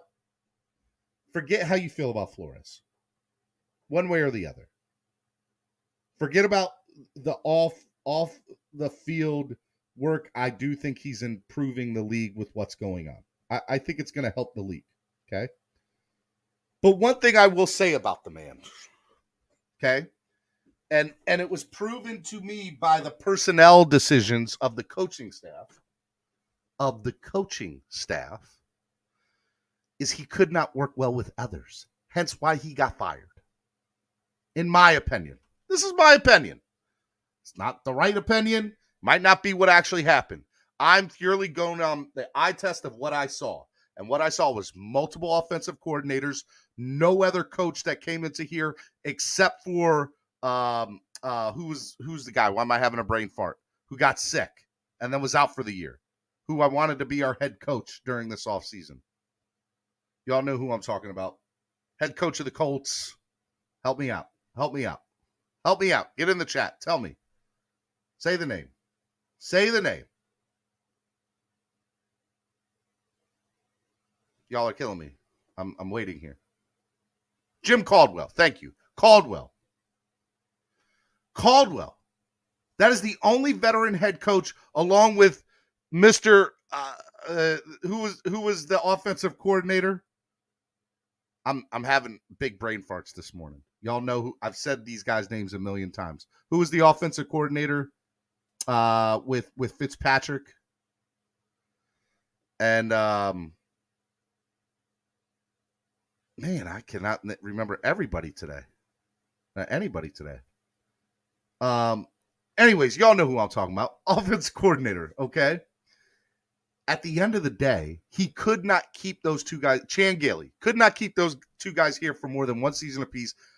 And Caldwell never was here in the first place. So he could not bring any other coach in here that had a veteran mindship or somebody who had been in the league for many years to help him run this team. He couldn't do it.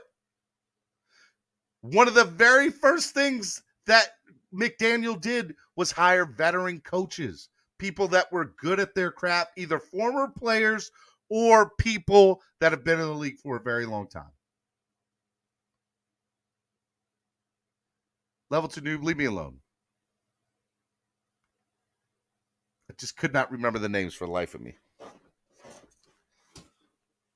True story, I've had 11 concussions on record. True story. 9 of them playing football in high school and middle school and Pee-wee. True story.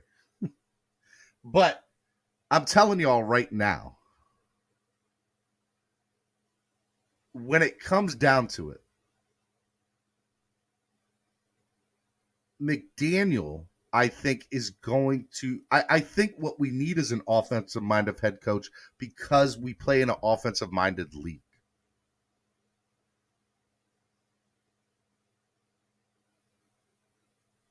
Okay? Like, it's what it is. I know people getting on me today. That's okay. Could anyone please tell me what a blind homer even means? Never heard of the term before today. 420. Don't blame it on the concussions. You guys knew where I was going. But yeah. Greer had to make the playoffs last year, and that was the goal and expectation, and he failed. And what did they do, Cliff? They got rid of the head coach who would not support his quarterback or bring in anything, who would not bring in a veteran coordinator to upgrade that offensive scheme or whatever the case is. He wouldn't do it. He could not bring in somebody that would be smarter than him at something. That's what I think. Not saying that's the case. That's just my opinion. It's a homer channel. It's a blind homer channel. Because I'm a fan. What do I know?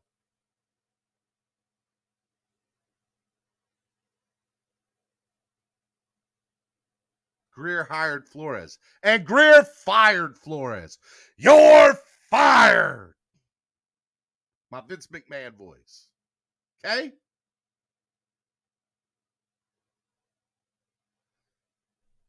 I don't get it. I don't. Danged if you do, danged if you don't.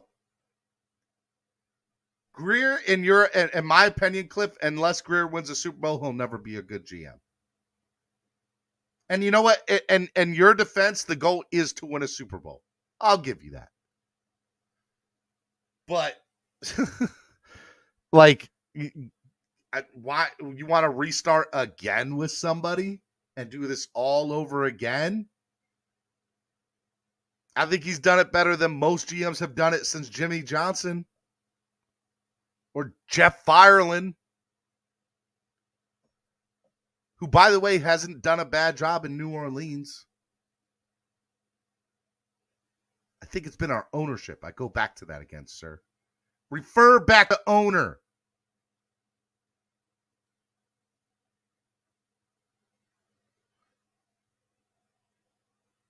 How about winning a playoff game? Has Greer been the GM for 20 years? 25 years? No. He's been with the organization, but that doesn't mean he was the person that was making the decisions. And from what we do know, Tannenbaum and him butted heads, and everybody else in him butted heads. He's still there because the decisions that he would have made would have been the correct decisions. I'm not saying he would have hit on everything.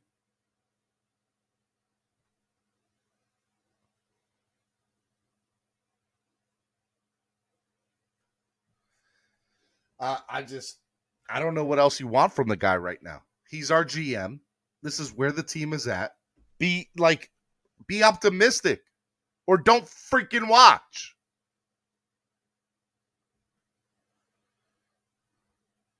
Greer had an increasing role for 20 years with no success. Then how did he get promoted? Oh my God, Cliff, you're killing me this morning, bro. You're killing me this morning. If you were doing something bad, do you think you're getting promoted? Nope. He had to done something right.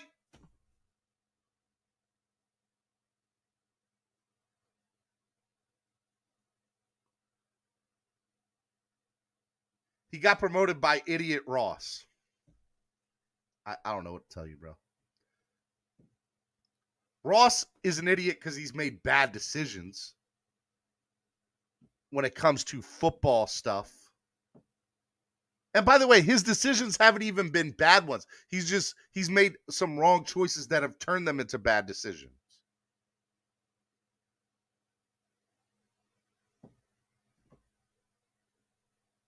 Because here's a reality. You say what you want about tanking, okay? Let's talk about tanking here for a second. You can say what you want. Whether you support it or you don't, that's fine. And I don't have a problem if you do one way or the other. It wasn't the bad decision. It was an immoral decision. It wasn't a bad decision. And if it was the decision that he had made, what he should have done is brought in the personnel that would have made sure everybody was on board with it. That's where he went wrong. Not that he decided to do it. It's the decision of bringing the people in that would have been executed. So let's just play devil's advocate here, sir. I didn't say Flores was a bad head coach, did I? Nope, didn't. Said he couldn't work well with others. I think Flores, having had the right ownership group in place, Flores could have flourished very well down here. And we were all surprised come Black Monday when he got fired.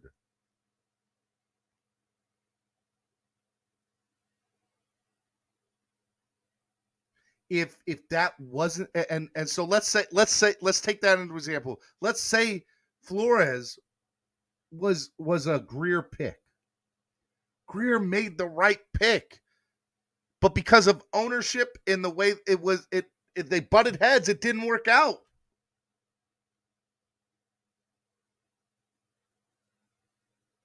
And maybe that's on Greer too. So be it. But I guarantee you this time McDaniel's doing everything he can to win. Flores is doing everything he can to win. And our owner is doing everything they can to win. And by the way, I don't like Ross. But he is doing everything he can to win. And if I said Flores a second ago, I didn't mean Flores. But you knew what I meant. Oh, you're killing me this morning, Cliff. What do the Dolphins need to do? Cliff, can you come on to the panel if I bring you on? Will you come on camera and talk to me? Stick to the question. We hired a guy who the guy we fired already beat. Strictly business.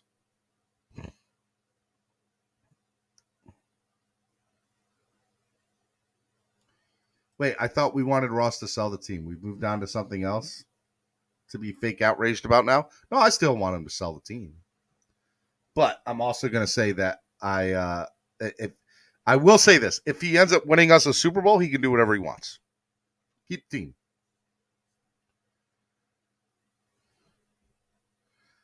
Ross had a master plan but got snitched out, but agreed tanking needs to stop. He had a plan. You don't have to like the plan, but it was a plan. It didn't work out.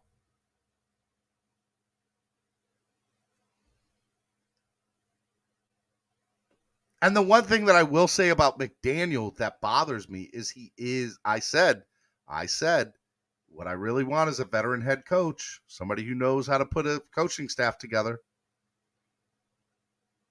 I just subscribed. I appreciate it, Cliff. You had me going this morning, my guy.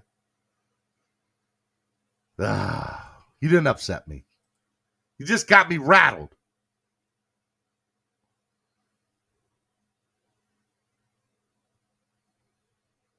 Sherrod said, just one Super Bowl? I need a dynasty to make this right with Ross. At this moment, sir, just give me a Super Bowl ring. Just give me a ring. Just give me a ring. Just make me Beyonce. Put a ring on it. That's it. That's all I need. Just put a ring on it.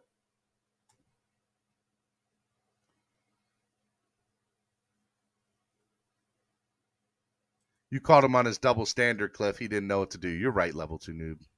You're right. He called me on it. Steven getting like Epps. You can't talk to people like that. You can't treat people like that.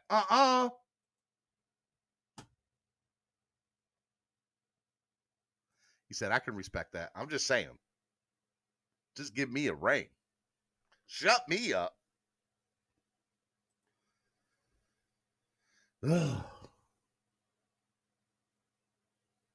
Miami Sports Music's #1 Miami fan morning show, Clock Blockers. I'm your host, Stephen D. Well, we just had a moment. We just had a moment over here in the chat. That's what we had. Hey, if you like this DWA gear, Dolph fans with attitude, in the link below, you'll see a link to go in, look at all the new DWA gear that we got coming up for this season. Go check it out. Miami Sports Music. It's in the link below to all the Miami Sports Music merchandise. Go check it out. It's good stuff. I do have some t-shirts that I am getting made up for the morning show that we're going to do some pre-orders for, which I'm pretty excited about. So, yeah, be on the lookout for that soon. That's going to be a lot of fun. Be some really cool stuff. I got some hats being made up and some morning show shirts that should be cool. Should be cool. If you guys want to donate to the channel, help the channel grow. Hey, look, donate. Donate to the channel right now with your questions. If you donate in increments of 10, Friday we do our weekly giveaway, fan give back giveaway, ZSM Sports, where anybody who donated in increments of 10, they get entered into a raffle. This week's giveaway, we're doing a Javon Holland autographed 8x11 photo, courtesy of ZSM Sports. So make sure you guys check it out. It'll be good stuff. Okay, so donate to the channel. Help the channel grow. Come on, donate right now. Let's get 5 donations. Can we get 5 donations right now below? Let's go. Level 2 new. Do my donations go directly to Chris Greer's PR? No. Not at all. Not at all. I don't care if he doesn't deserve it, Cliff. I just want one. It's not about him. It's about me. It's about the fans.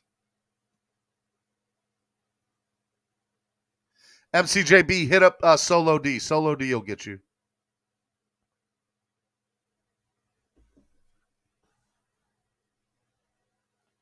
For how slow evolving yesterday's show was, today is on fire. Well, hey, look, some days you have slow shows, some days you have big shows. I like it. Buffering super sticker, $99. Hey, anybody gonna donate AA's fake $99? Let's go. He's trying to put it into the universe that somebody will donate that.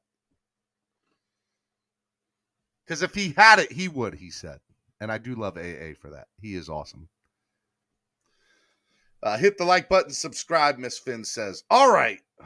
Open the panel. Fine, I'll open the panel. Here's the link below. Get on. Come on. Let's have a good show. Swear jars in full effect.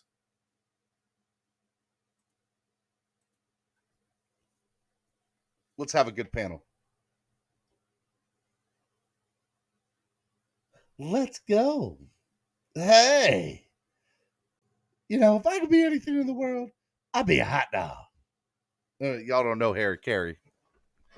I put mustard on myself and relish. I'd be delicious. Level 2 Noob says the JV panel.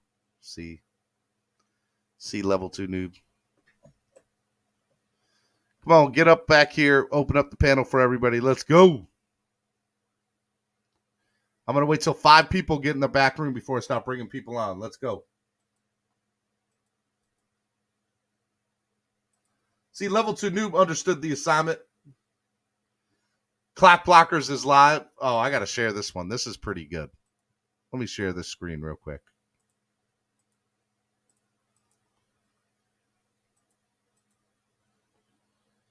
Clap Blockers is live. Stephen D. SKPL is interviewing the president of the Chris Greer pre-on team on Miami Sports Music. Lots of flip-flopping this AM. Okay. That's pretty good. That's pretty good. I like it. I even retweeted it. Shout out to you, Level 2 Noob, for tagging us both. See, Level 2 Noob, he's the man. Love your show, brother. Just want one Super Bowl win before my dad passes. Let's go. Flipside Fishing, $10 donation. Flipside Fishing is entered to win the Javon Holland autograph photo. Let's go, Flipside. Can we get 4 more people donating $10 this morning? Let's go. Let's go. Okay, let's see here. Let me remove this. All right, come on. 3 more people in the back room, and I'll bring all 5 of you on at the same time. Got 2 on right now in the back room. I'm not going to tell you who they are. I'm just going to say both guys are pretty awesome. Pretty awesome. All right, there's a third. There's a third. Donate to the channel. Help the channel grow. Let's go. 4 more donations, y'all. Let's go.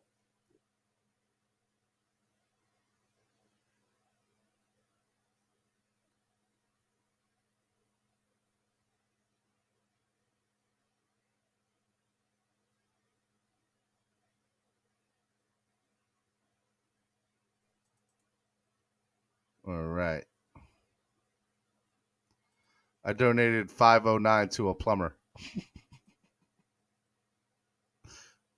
What? Miss Finns, you have to retweet that. Everybody go retweet Level 2 Noob's thing. All right, here we go. I'm going to bring all 5 of you on at one time. What's up, guys? How's it going? What's going on? Good morning. What's good with you? Good morning. Morning, good morning. Happy 420. Happy 420. Happy 420. I just had some IHOP. I'm good. Sherrod asks, Steven, I've been out of the loop for a little minute being busy with approximately 20 million left. What have you heard? What are we going to do post-Hill trade? Will we be getting any new players? Awesome show. Thank you, Sherrod. I appreciate that, man. All right, to your question, we do have approximately about 20 million. We just re-signed Benito Jones yesterday. I think that when it's all said and done, look, I think there's some legs to this Deebo Samuel stuff. I don't think we do it, but I wouldn't be surprised if we do it. I'd like to see what happens on trade day. But yes, I do think there's probably 1 or 2 more free agent signings, maybe even 1 more trade that we work out this offseason, whether it's for a starting caliber or some bench depth, that's to be determined. But I do think, we'll see another semi-big name or 2. And a semi-big name is somebody like, Honey Badger or who's that running back? More Quentin, or who's the running back or the linebacker that's available that we brought in to visit? Reuben Foster, somebody like that, right? So I can't remember nothing for names today, guys. It's killing me. But yeah, I mean, I think that those guys, I think that'll be. I do think we make another big signing or two from that standpoint.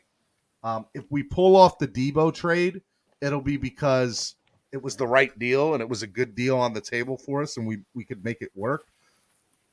I'm not holding my breath. I just won't be surprised if it happens.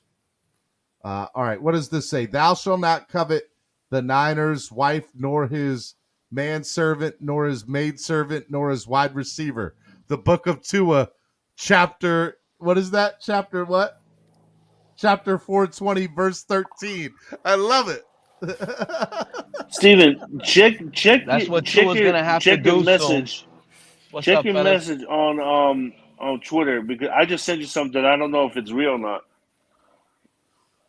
That's Oh yeah, the breaking news. Well, let me tell you guys the breaking news out there. And shout out. King source. I saw that yesterday. It's not real. Oh, you saw that? Okay. I got the breaking news for you guys. Shout out to Tua. He learned the out route yesterday. You guys seen those crispy out route throws he was throwing to, he threw it to Tyreek Hill. So now, as a fan, we can confirm he learned the out route. That's a new route tree to his quarterback arsenal. Telling you, Tua's doing big things this year. He is doing big things this year. True story, bro. True story. Yeah, he is. He is doing big things. He's gonna write a book. That's the big thing he's gonna do because And he will be a Pro Bowler. And he will be a Pro Bowler. Watch. Oh yeah, watch. We're gonna watch it. I hope we don't watch it, but we're gonna most likely watch it. And You do hope it. Here's the thing with people where I tend to get pissed off with people, right? People don't want to admit when they're wrong. And that's the shame part about it. That's the issue with you guys. Bunch of birds. Hold on. It's Wildin' Out Wednesday. Let's go. You see, here's the thing. People don't know when to admit to they're wrong. Like, for example, I went up to my boy the other day and I said to him, because he can't stand Tua. He said Tua is terrible. And I said, bro, let me tell you something. If Tua has a Pro Bowl year, you're going to come back to admit you were wrong? He's like, no, I will not admit when I'm wrong. I will not admit that I'm wrong. And that goes for all of you guys too. Pete, you especially. You even sat there and admit that you will never admit when you're wrong. You too. When I didn't say that. When have you ever heard that? First of all, look. Let me tell you something, Alex. Alex, you have some of the worst takes ever. Look, let me explain something to you, Alex. I really wanted to love Tua. Okay, I wanted to. I gave it my all. I wanted to, even though I didn't see it. I wanted to. I gave him a shot. And what happened? All of you guys laughed at me when I gave you the warning shots about Tua with the journeyman title. Come on, bro. He couldn't pass up what a journeyman title does he have? You guys get over here, bro. He couldn't pass up the journeyman, bro. When you can't pass up a journeyman and you're a top 5 pick, those are huge red flags. And you know what you Tua guys were out here saying? And you know what you Tua guys were out here saying, brother? Oh, but what have you seen to make him a journeyman? Pete, his hip. It's his hip. It's 3 years later. Y'all still using that hip excuse. I'm not buying it. I'm done with you Tua guys, bro. It's over. Like a bad relationship. It's over with Tua. Do you know it took Bo Jackson actually 2 full years to get back to 100% from a hip injury like that? I don't want to hear it, Alex. Bo Jackson was a running back looking to give you punishment. Tua's looking to evade it, and he doesn't even take it. Tua did truck someone in that Jets game, didn't he? He doesn't take the punishment? Bro, last I checked, he deked the hell out of a Falcon player and he trucked a Jet player. Are you kidding me? Don't come at me with this garbage, man. Pete, I love you and everything. You're a good dude, and I would love to have a beer with you one day. But let me tell you something. Your takes are out of this world. Get over here. Just you need to be on the I Believe podcast with Roach. Because any update on the Waddle news? What Waddle news? What Waddle news? Pete says that we're trading Waddle for a first overall pick. Yeah. That news, that nonsense that came out of his mouth, bro. Yeah, just like we're gonna bring Jason Taylor out of retirement. You know, and he's in a rush to pass it at 40-something years old. What's up, Yeah, there you Batman? go. Wait. What I was saying, I brought up what I was hearing from my gas station source. Let's get it right, Frenzy. And what I heard, I told you guys, the No, that was Patriots EM and the Baller Jaguars who said that. That are was EM Baller looking. who said that. It was EM. And I said the Patriots and Jaguars are looking to take our top wideout. I already told you guys, I assumed our top wideout was Jalen Waddle. That's why I came out and started screaming Jalen Waddle.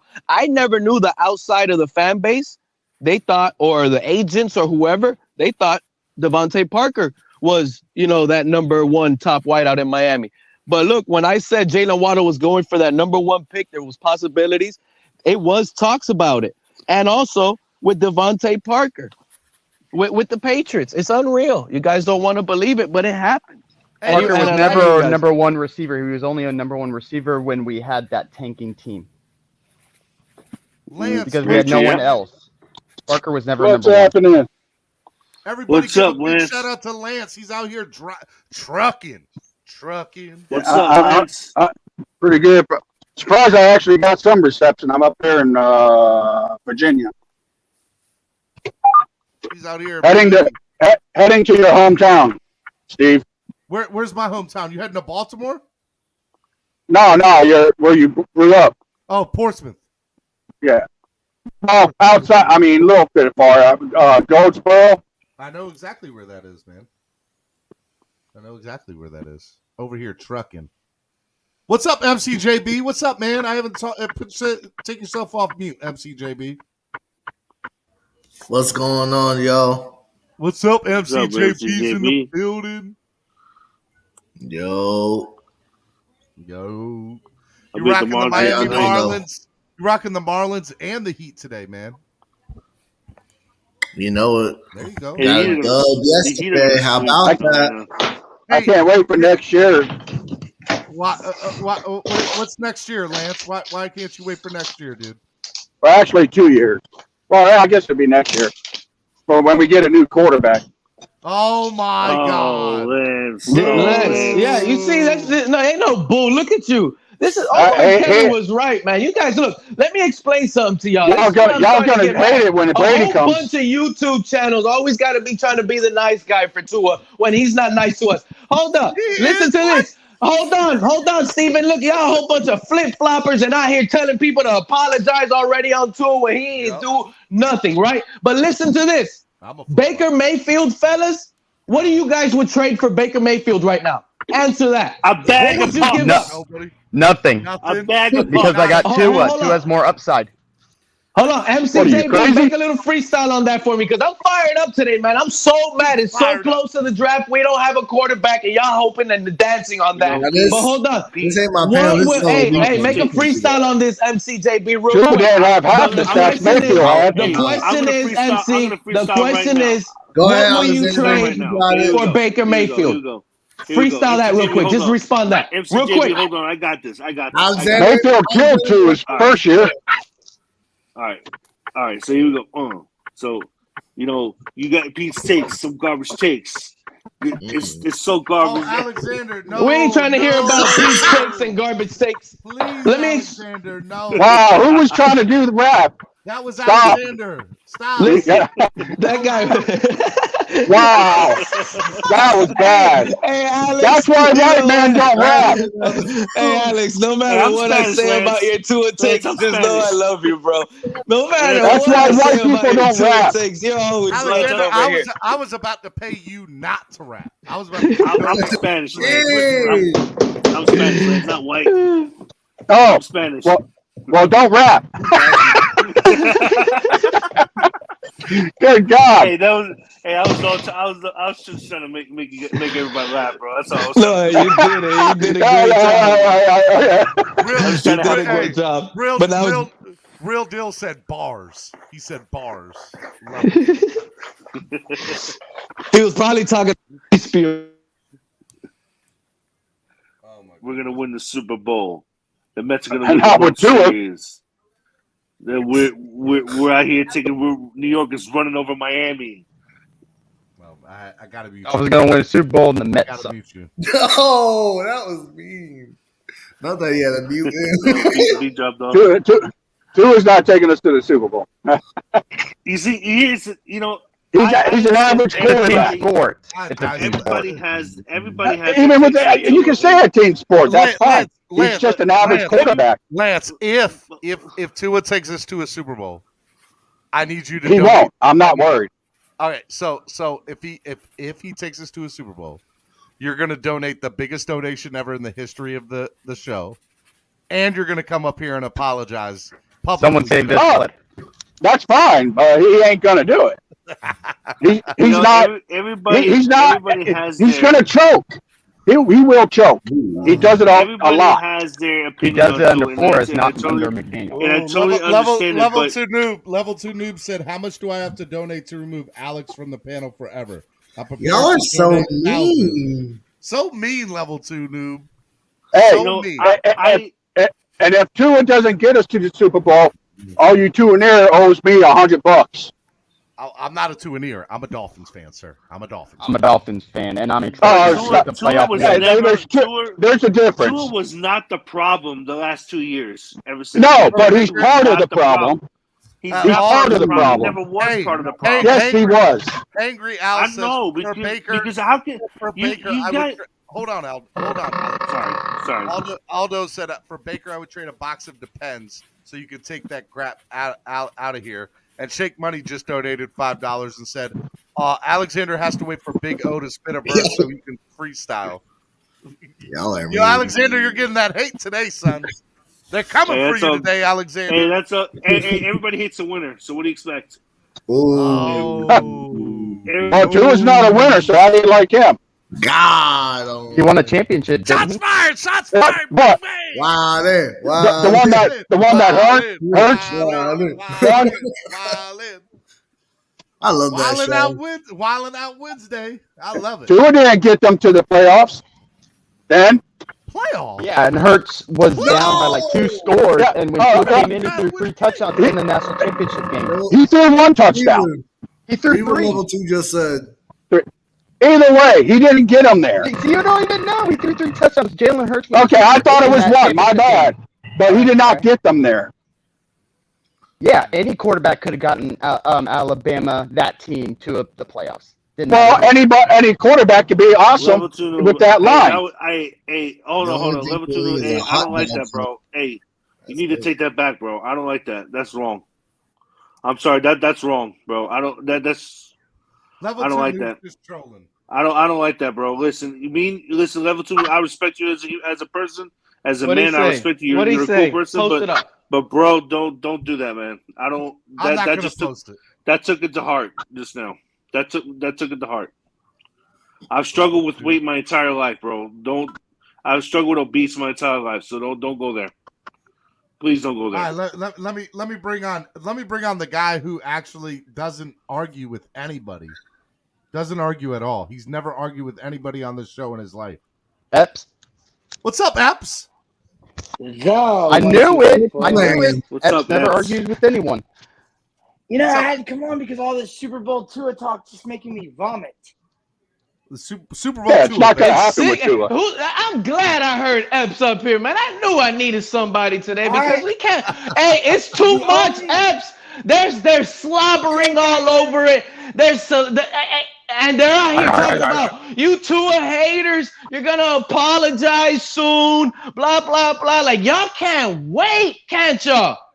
I think I've heard up here today is Baker Mayfield coming to Miami. Baker Mayfield. I'll take Baker. Look, this is the question. Competition. And he outdid fucking Tua his first year. And I also have to let everybody know Alex is a good guy, man. Alex is a really good guy. He's really blind, man. Big O has set him up. I'm not blind. Listen, it's not his fault. It's Big O's fault, dude. It is what it is. Alex is in love with he's in love with Tua. Alex, I'm not mad at you. I still love you, buddy. But Tua's not going to even make it out of his own house, dude. Hey, guys, guess who's back? Guess who's back? Guess who's back? Struvatron. See, I'm bringing all the old timers back. I'm bringing all the old timers back. Hello, Drew. Hello, Drew. How are you, sir? I saw Epps come in here, start trying to slander my boy Tua. I'm not gonna have that. Job ain't gonna let me come up Hey, here and Drew, do this. you were on the Hey, Watson hey. train, man. Get out of here, bro. you were on the Watson train too, man. Come on now. What's up, Drew? What do you mean? So you're saying? Oh, that's you, Alex. So you're saying Tua is better than Watson? No, I didn't say that. I didn't say that. Well, I never will say that. that's the one thing I don't understand. You got all these people that didn't want Watson. If you want Miami to improve, and we could have, but yet you still wanted Tua. Because But we also wouldn't have Tua gotten doesn't have Armstead and Hill Listen, with right Watson now, because of the right now contract. we could No, get man. Baker. Right now, Pete's right. We could get Chill. Baker Mayfield for nothing, and he competes against Tua. But Baker is a cancer. That's the whole thing. Baker Man. is You guys I don't want to hear that. Keep talking, Epps. Keep talking, please. He's a cancer, Epps. He won the Heisman. Yeah, he's a locker room cancer. Bro, they just made a statue at Oklahoma for Baker Mayfield, okay? Mr. The only place Walk-On. there's ever gonna be a statue of that man. Look at Kevin Stefanski and Hugh Jackson. They're terrible. Really? Okay. Look, Baker Drew Mayfield Patron. had multiple coordinators, multiple head coaches. The guy was set up to fail. We know he can throw the ball deep. We know Tua can't. That's all we need to know. I mean, Baker Mayfield has a to strong be a arm. good quarterback. You just have to throw a strong. You have to throw the ball really far. That's all you got to be a good quarterback. Last year with a broken shoulder, I saw Baker Mayfield throw a 70-yard bomb. Yeah, who cares? He's a loser. won the out route yesterday. He's a loser. He See, sucks. then you're not a Dolphin fan. You're a Tua fan. No, I'm a Dolphin fan, and I'm here telling you guys, it's a wrap. I asked you guys, what is Baker Mayfield worth? And all of you guys were quick to answer, he's worth nothing. And let me explain something. When I asked that, guess what? Baker Mayfield Guess what? does have some value. Baker Mayfield has no market value. If he would have had value, they would have traded for that midget already. They ain't want to hear nothing right now. They would have been teams lining up for Baker Mayfield, snagging him as soon as the Browns got Deshaun Watson, and nobody wants him because you can find an average Joe that works at Sonic's across the street from the stadium any Sunday. Are you done yelling? I could keep going, Von Joe. A bunch of Tua guys already getting under me. Hold on. First of all, we know Baker Mayfield is worth at least 2 Oreo cookies and a glass of milk. Make that a warm glass of milk too, Von Joe. You're right. You're right. That's a steep price. But Second of all, Lamar Jackson to the world. Third, this Debo talk. Forget Lamar Jackson coming to Miami. I'm gonna tell you guys right now what I heard from the gas station. Go ahead. But hold on. Third, this Debo talk is no, what the heck is Franzi doing over there? Are you A-Town stomping? What are you doing? Did you see? Okay, I'm like, did you see a rat or something? What's going on? But Steven, I'll be right back. Why you call that man out like that, son? Steven, I'll be right back. I gotta switch my mic. Hey, you all should right, go do that. But listen, this Debo talk doesn't make any sense because here's why. Let me Over ask here, the panel. more wide receiver talk. Hold on. Let me ask the panel a question. With the weapons that we have now, do you think that Tua could work with those weapons that we have now? Yeah, of course. Yeah, of course. Yeah. That's why we don't need him. Yeah. No, So that's because Tua is one of the worst quarterbacks in the league. As soon as you blitz him, he gets rattled. Now he steps in the pocket and makes a good throw. I don't get. He's got good pocket Hold pressure. on. Okay. So besides Pete, I'm sorry. So hold on. Let me finish my statement. So besides Pete, everybody pretty much agrees that he could work with the weapons he have now, what we've done so far. So, just going off that notion, right? I do not want to trade for another asset if you haven't proved to me that you could make it happen with what I've given you. Why would I continue to invest in you if you have not given me a reason to do so? Right? I agree. That's why we need to keep our later I want to keep I want to keep my assets, right? Just in case you still on trash, and I could go get somebody else that could get the job done. I.e., what has the last 2 Super Bowl champions done? You know, it's they kept the quarterback, and you know. No, they didn't keep their quarterback. They went and got somebody to get it done. Yeah. I just want competition. Well, you know, I want to respond to something you said when you're done. I'm sorry, Epps. But here's the thing. You know, I get what you're saying, Vanjo. You know, and I really understand that, but again, I'm going to go back to this take here. Tua is not the problem, and he never was the problem for the last 2 years. But he's not. But he hasn't been the solution. He's the biggest problem. He has. No, Hold he's on. not. No, Yes, he's not. he is. Hold No, on. he's Hold on. not. Let Alex. Pete, let Alexander you're finish. Pete, you just Alexander, said something. finish. I'm out of You my. should- I'm going you said crazy already with something- this fan base, Hold man. on, You said Alexander. something- Off that. Finish your statement. Finish your statement. You said something, Pete, earlier, just a minute ago about Oh, dang, what was? Damn. Okay, it forget was that. Ron- Just finish your statement. No, you can't forget that. The hell? You So said you saying that he was not the problem. Okay, continue. no, he was not the problem, and he's been the solution.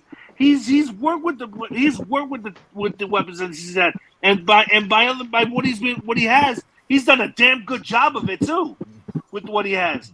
Manufacturing the O line, manufacturing the receivers getting in and out of the lineup, left and right. You know, working with Devontae Parker, who hasn't seen him play the full game since 2019. Okay, and he's played more games with Jakeem Grant than he's played with Devontae Parker. All right, so And- Alex, and- I gotta stop you there. And hold on, Alex, hold I on. gotta stop you there. You Hold on, really- no, I gotta you really stop you. think- No, because You really you think hear he the really Jake think breaks. this team wants to throw 5 yards every freaking Hold play? on. No, they don't want to throw 5 Alexander, yards I every know freaking you play. They hear have no those Jake choice breaks. to. I know you hear the Jake breaks, so you gotta Hold on. relax. You gotta stop. Hold on. I'll set him off. Those Jake breaks are telling you like, yo, you gone too far off the edge. You gotta stop. First of all, that's how these takes drive people to go off road. Y'all hear that? You heard the breaks, but listen, you can't say Tua has worked because at the end of the day, what has Tua done in the past 2 years? Nothing. 13-8. So Tua has underwhelmed. Hold on. I'll tell you what he You has mean our done. defense? Hold on. Let me just talk to Alexander. No, because this is not all defense. I'll take this one This on is not one all because defense. I want to say you said Most of it. 13-8. You said 13-8. 3-0 So versus Belichick. So what was Thanks to the defense. Hold on, when we beat New Orleans in New Orleans, how much? Hold on, when we beat New Orleans in New Orleans, how much points did the defense put up versus the offense? 7. Defense put up 7, but here's and the, how it's much a did the team offense game. put up? Who saved the game? Oh, so now it's all of a It's a sudden a team team game. game. So now it's a team game, and Tua went 13-7 by himself. It wasn't our defense. I never. Because you're acting like we didn't have a great defense that sat there was holding opponents to damn near single digits in the first half, and our offense was just getting 3 and outs. Guess what? The quarterback is part of that problem. Listen, Vanja, And the play calling is part of the problem as well. They could have ran the doggone ball. Alex, if you actually believed in Tua, you wouldn't be up here defending him every morning.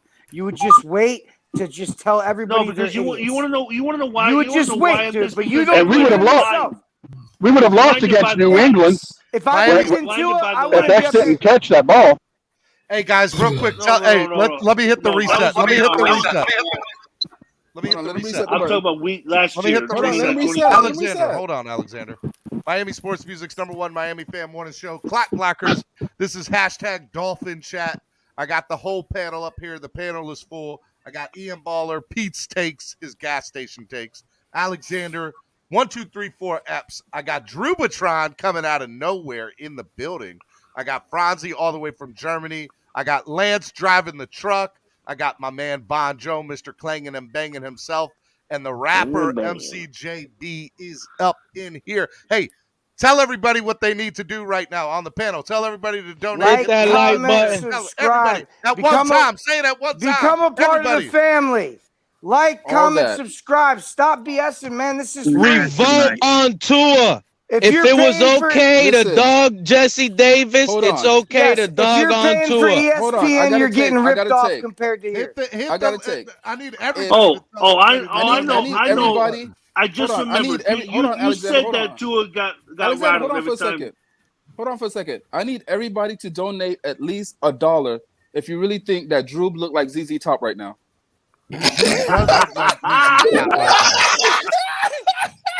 Well, I just gave a plumber $509 for my water. Vonjo, he has to dye the beard gray though. With He has that to dye the beard, gray. he looks like a member of ZZ Top. Like he could definitely be a member of ZZ Top. No, but no, Vonjo, he has to dye the Drew, brother, I haven't seen you in a while, man. How you been doing? I'll take it. I've been all right. It's been Oh, busy. I'm dead. Look, I DJ. usually just chill in the back and just listen lately because I've been so busy with work. But I heard all this nonsense on here from Pete and Epps. I had to He jump saw in. Epps. Epps is bringing Get back the him. vet. Epps is bringing back the vets. Everyone just wait. The vets are coming back. Oh, All Drew right. just dropped. Oh, who was that We're- just dropped off? We're Pete. just the vets are Oh. just chilling right now, but we're He coming got back. scared because I was about to come at him. Yeah, he couldn't take Drew. the heat. Hey, Von Joe, Drew, what you need to do is you need to dye that beard gray. That's how you know he's from ZZ Top. Your wife right will there. be so pissed if you dye that gray. I got some grays already my old coming in lady- on their own. I don't need My the old help. lady just bought me Hey, just man, for men for embrace my the beard, grays. dude. I'm Alright? embracing my salt and pepper years, man. No, I my got salt and pepper well, coming Von in. Joe, my old lady just bought me just for men. What Von do you Joe got think a of while that, to go bud? before we reach that. Before we just Drew beard. What you mean? You don't see my salt and pepper coming in? Yeah, Well, I'm I about to have be gray a- hair Oh, in there my you go. I beard. see My you old right lady there. brought home. I'm about to. from the- I'm about to be. She went to the I'm about to grocery be a store I'm and about she to be a brought me full home dilf out just here. for men, dude. Nah, Epps, go return that, dude. Go buy yourself a beer. Franz Dang, already MC great. JB are the only ones up here that are clean shaved right now. So I'm about to be full dilfing out here. I know Y'all about saying? Epps. Should I be I don't know if offended you're. if my girl goes to the grocery store and brings me home just for men? I was a little offended. I'm not. Be, I be would offended. Be a little offended, Epps. Be offended. Know Don't your I was worth. offended. Can I say Know your this? worth. This. What are y'all Hey, talking about? My girl, she went to the grocery store and wife. she bought me just Hey, for men, Pete. Pete. Hey, Because I have Yeah, some tell her to gray. bring you some cisgender shampoo. I have some gray coming in, dude. Epps, you want to know What's something the funny, deal, bro? dude? You want to know Yeah, something funny? Epps? For Christmas, my wife got me Old Spice body wash pack. She's saying you shout. stink.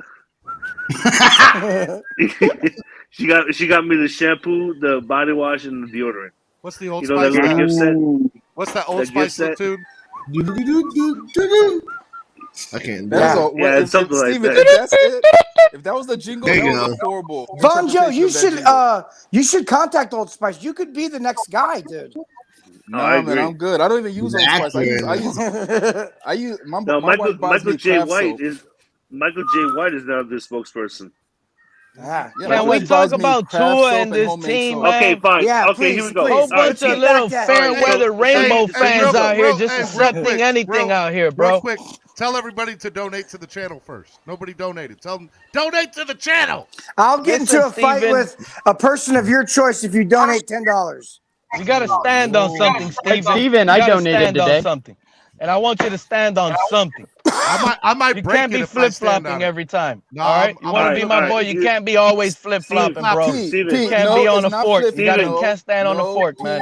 Pete, it is not flip-flopping if new evidence Steven. is given and you form a new opinion off new Exactly. evidence. I agree. I You agree. want to know how? But right now, how Vaughn, get people to donate? Alex, please let me talk real quick. I agree with that, Von Joe. But right now, based on what we're getting on the YouTube world and these Twitter streets, right? They're praising Tua. They're bringing up these same old stats that we didn't see him do any good. And yet they're talking about we're going to owe people apology. The Tua haters are quiet. First, they're saying the Tua haters are quiet. They're going to be giving out apology letters soon. Based on what? If we didn't see any progression yet.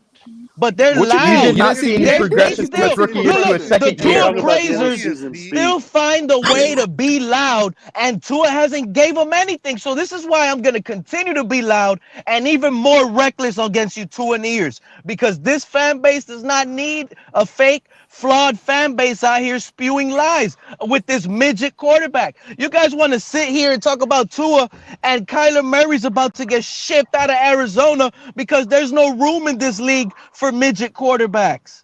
Wake You up. think that's why Kyler Murray What about didn't Drew get shipped out Brees? of Arizona? Because he's small? Drew Brees is like part of that 1% that made billions off Bitcoin. Remember that? Everybody Drew's knew gonna what do a the same Bitcoin thing. was in Drew's gonna get 2009, but Drew's nobody gonna get bought money it. off NFTs. Remember, it was a Ponzi scheme, but there What was about only that Russell Wilson? 1% nerd in your class that actually did it, and he'll never respond to you ever again. What about Russell Wilson? Russell Wilson is a midget quarterback. Russell Wilson, of course he's an elite quarterback. Look, the I said Broncos midget traded quarterback, not He's a everything. midget quarterback. I said a midget Wait, quarterback, so he must be a Well, midget quarterback, right? he's still a midget because he's 6 feet, and if he stands with those cleats on concrete, he'll He's be 6 5'11". feet 1. So 5'11". Oh my God, Pete. I got a You question. also said be a good Hey, quarterback question, if you throw please. the ball really far and if you're You above said- 6'1". Pete said That's that Pete's earlier that take. he gets rattled. That Tua of gets course, rattled every he's time. the worst every time the quarterback blitz when him. you blitz him, and nothing is gonna How- change that. How come Cameron Jordan said something different? Hold on. How long did Wait, Breeze? Who cares about How, what how Cameron long did Jordan Breeze says? suck after his operation They on his got shoulder? care about Cameron Jordan. Cameron that's why I Jordan don't like said the Cameron Jordan. He difference. doesn't want to listen to a player that actually Dan played against Orlovsky both said the Tua and Dolphins are in Herbert. playoffs. No, but hold Dolphins ain't on, going hold to no on. Dan playoffs. Orlovsky I also don't said care what that Dan Tua's the most says. improved Cam Jordan quarterback. played against Hold both on. quarterbacks. EM and Alexander, those were horrible takes because whatever Cam Jordan said, that was all cap because we seen in film that and stats have proven under pressure, Tua is near the bottom in completion percentage under So pressure. is Justin Herbert. Okay, so you compare trash to trash. Okay, we all hold on. How you guys could sit there and say that? Hold on, time out. But he didn't say under pressure. He says when you hit them. Hold on. So again, we sit there and say that Justin Herbert is not quality or worth talking about, but then you sit there and say, oh, so is Justin Herbert. So you're saying that Justin Herbert is great then? No, He threw for 5,000 yards. Justin Herbert. Justin Herbert just has Hey, hold on, I got a in question. the big game. And Because hold on, I'm gonna go off that. So Justin you Herbert said chokes. so EM, you said when he hits them, okay, he doesn't get rattled. But at That's the what same Cam time, Jordan says, and you and have that's why I say seen it's some cap. film Hold on that. This is why I say it's cap because we seen Tua in the pocket sit there and get antsy from phantom pressure. What phantom pressure? There's pressure on every. There's pressure on every play. Hey, Vaughn. Let me ask not you. getting hit, and you see them Vaughn, start patting the let me ball, ask you. and he starts Vaughn, doing phantom. That's Vaughn, real phantom quick. He's not getting Can hit. we go, He's stepping Vaughn, up real in the quick? pocket. Vaughn, real quick. If we go back to that Oakland Raiders game, that 4-man pressure, is that what you're talking about? It really wasn't getting to him, but it did rattle him a lot. This is what I'm saying. Like that's what you're talking about, right? That's yeah. It's not only the that. pressure. It's not only the that. Raiders weren't blitzing. It was that 4-man front putting the pressure all up in his face, and he couldn't pass out of the pocket. Exactly. That's what you call being and rattled. he was rattled. He couldn't do anything. They benched him. So that's why this I is said what when I'm talking. Cam said Like that, this I was is what like, I'm saying. yo, that's cap. I had a That's whole bunch all of cap people. because you can't I had sit a whole. there and say that. Oh, I don't get. Oh, he doesn't get rattled, but he once you hit him a few times.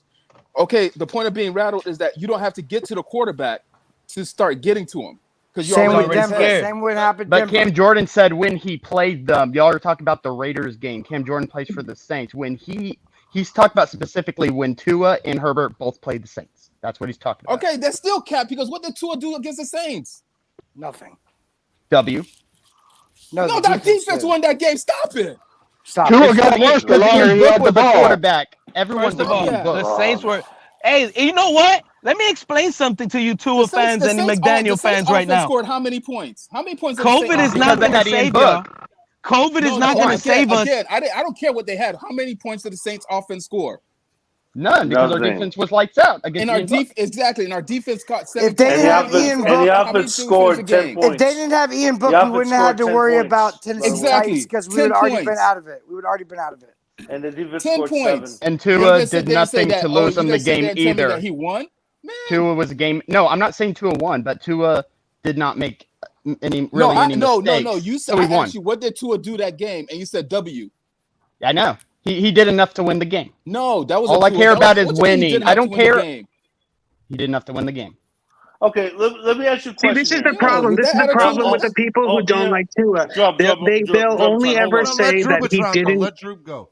They'll only say that he never wins games. He only ever does enough to not lose games, which is the biggest cop out, right? Like wins are wins, right? There are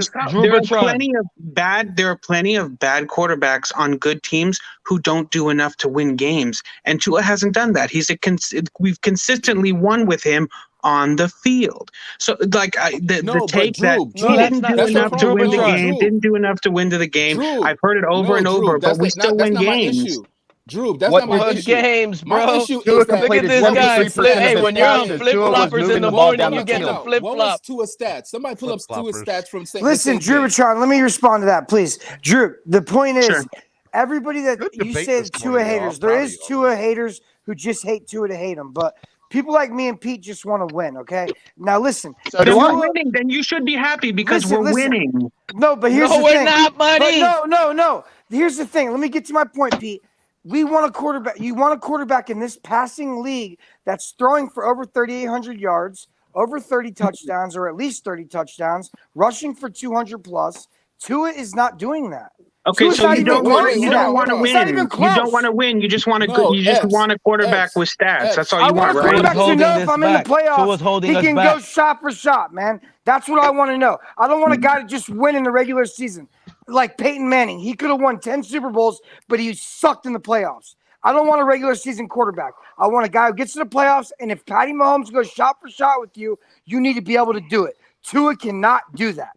We're not going to get shot for shot because our run game is going to keep the ball. He's not going shot for shot, Mahomes. Alex, stop. Hey, look, talking about Mahomes, right? Talking about Mahomes. We got the best run game. Hey, listen. This is how the Chiefs. We're not going shot for shot. The Chiefs just threw a shot at us when they said farewell to Tyreek Hill because they posted up his highlights on their Twitter page and they're like, "Thank you, Tyreek Hill, farewell," right? And everything you see is deep bombs, long plays, Mahomes launching at 70 yards, like throwing it in the face of Tyreek Hill and the Dolphin fans. That's like, where you're wrong. That's what you're not gonna get anymore. You're not getting that the- anymore. You just messed up Tyreek Hill. And what is the first thing we see at a voluntary minicamp?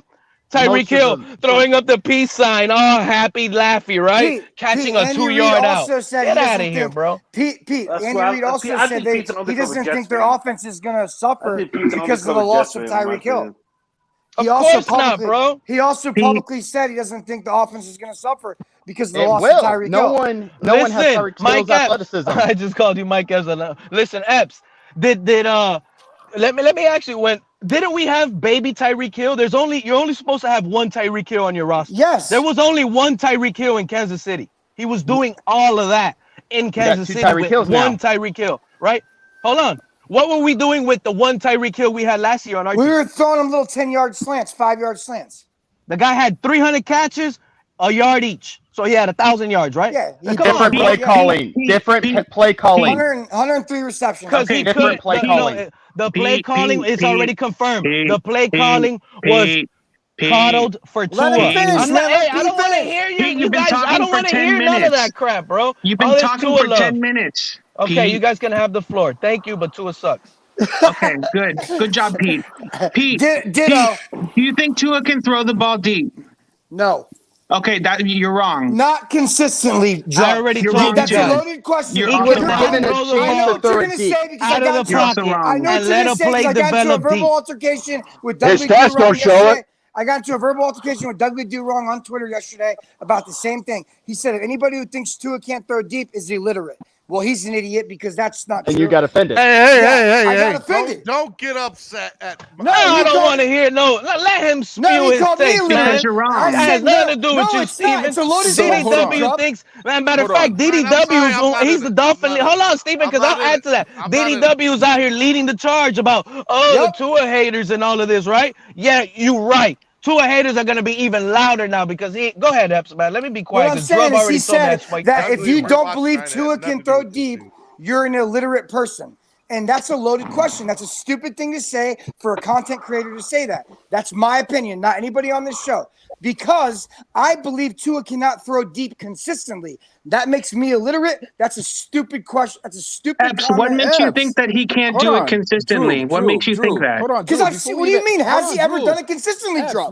Epps, relax for a second. Because at the end of the day, Dudley wasn't. Based off what you just said, Dudley wasn't talking to you then, because you said that you don't believe he could do it consistently. He said you're illiterate if you don't think he could do it at all. Some people don't. That's what he said. Hold on. So donate to the channel.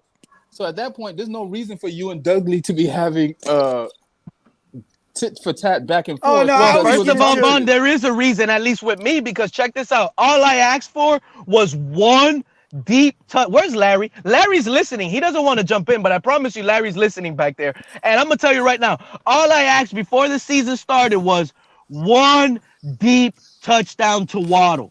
Just one. There's people out there that will know I asked for that.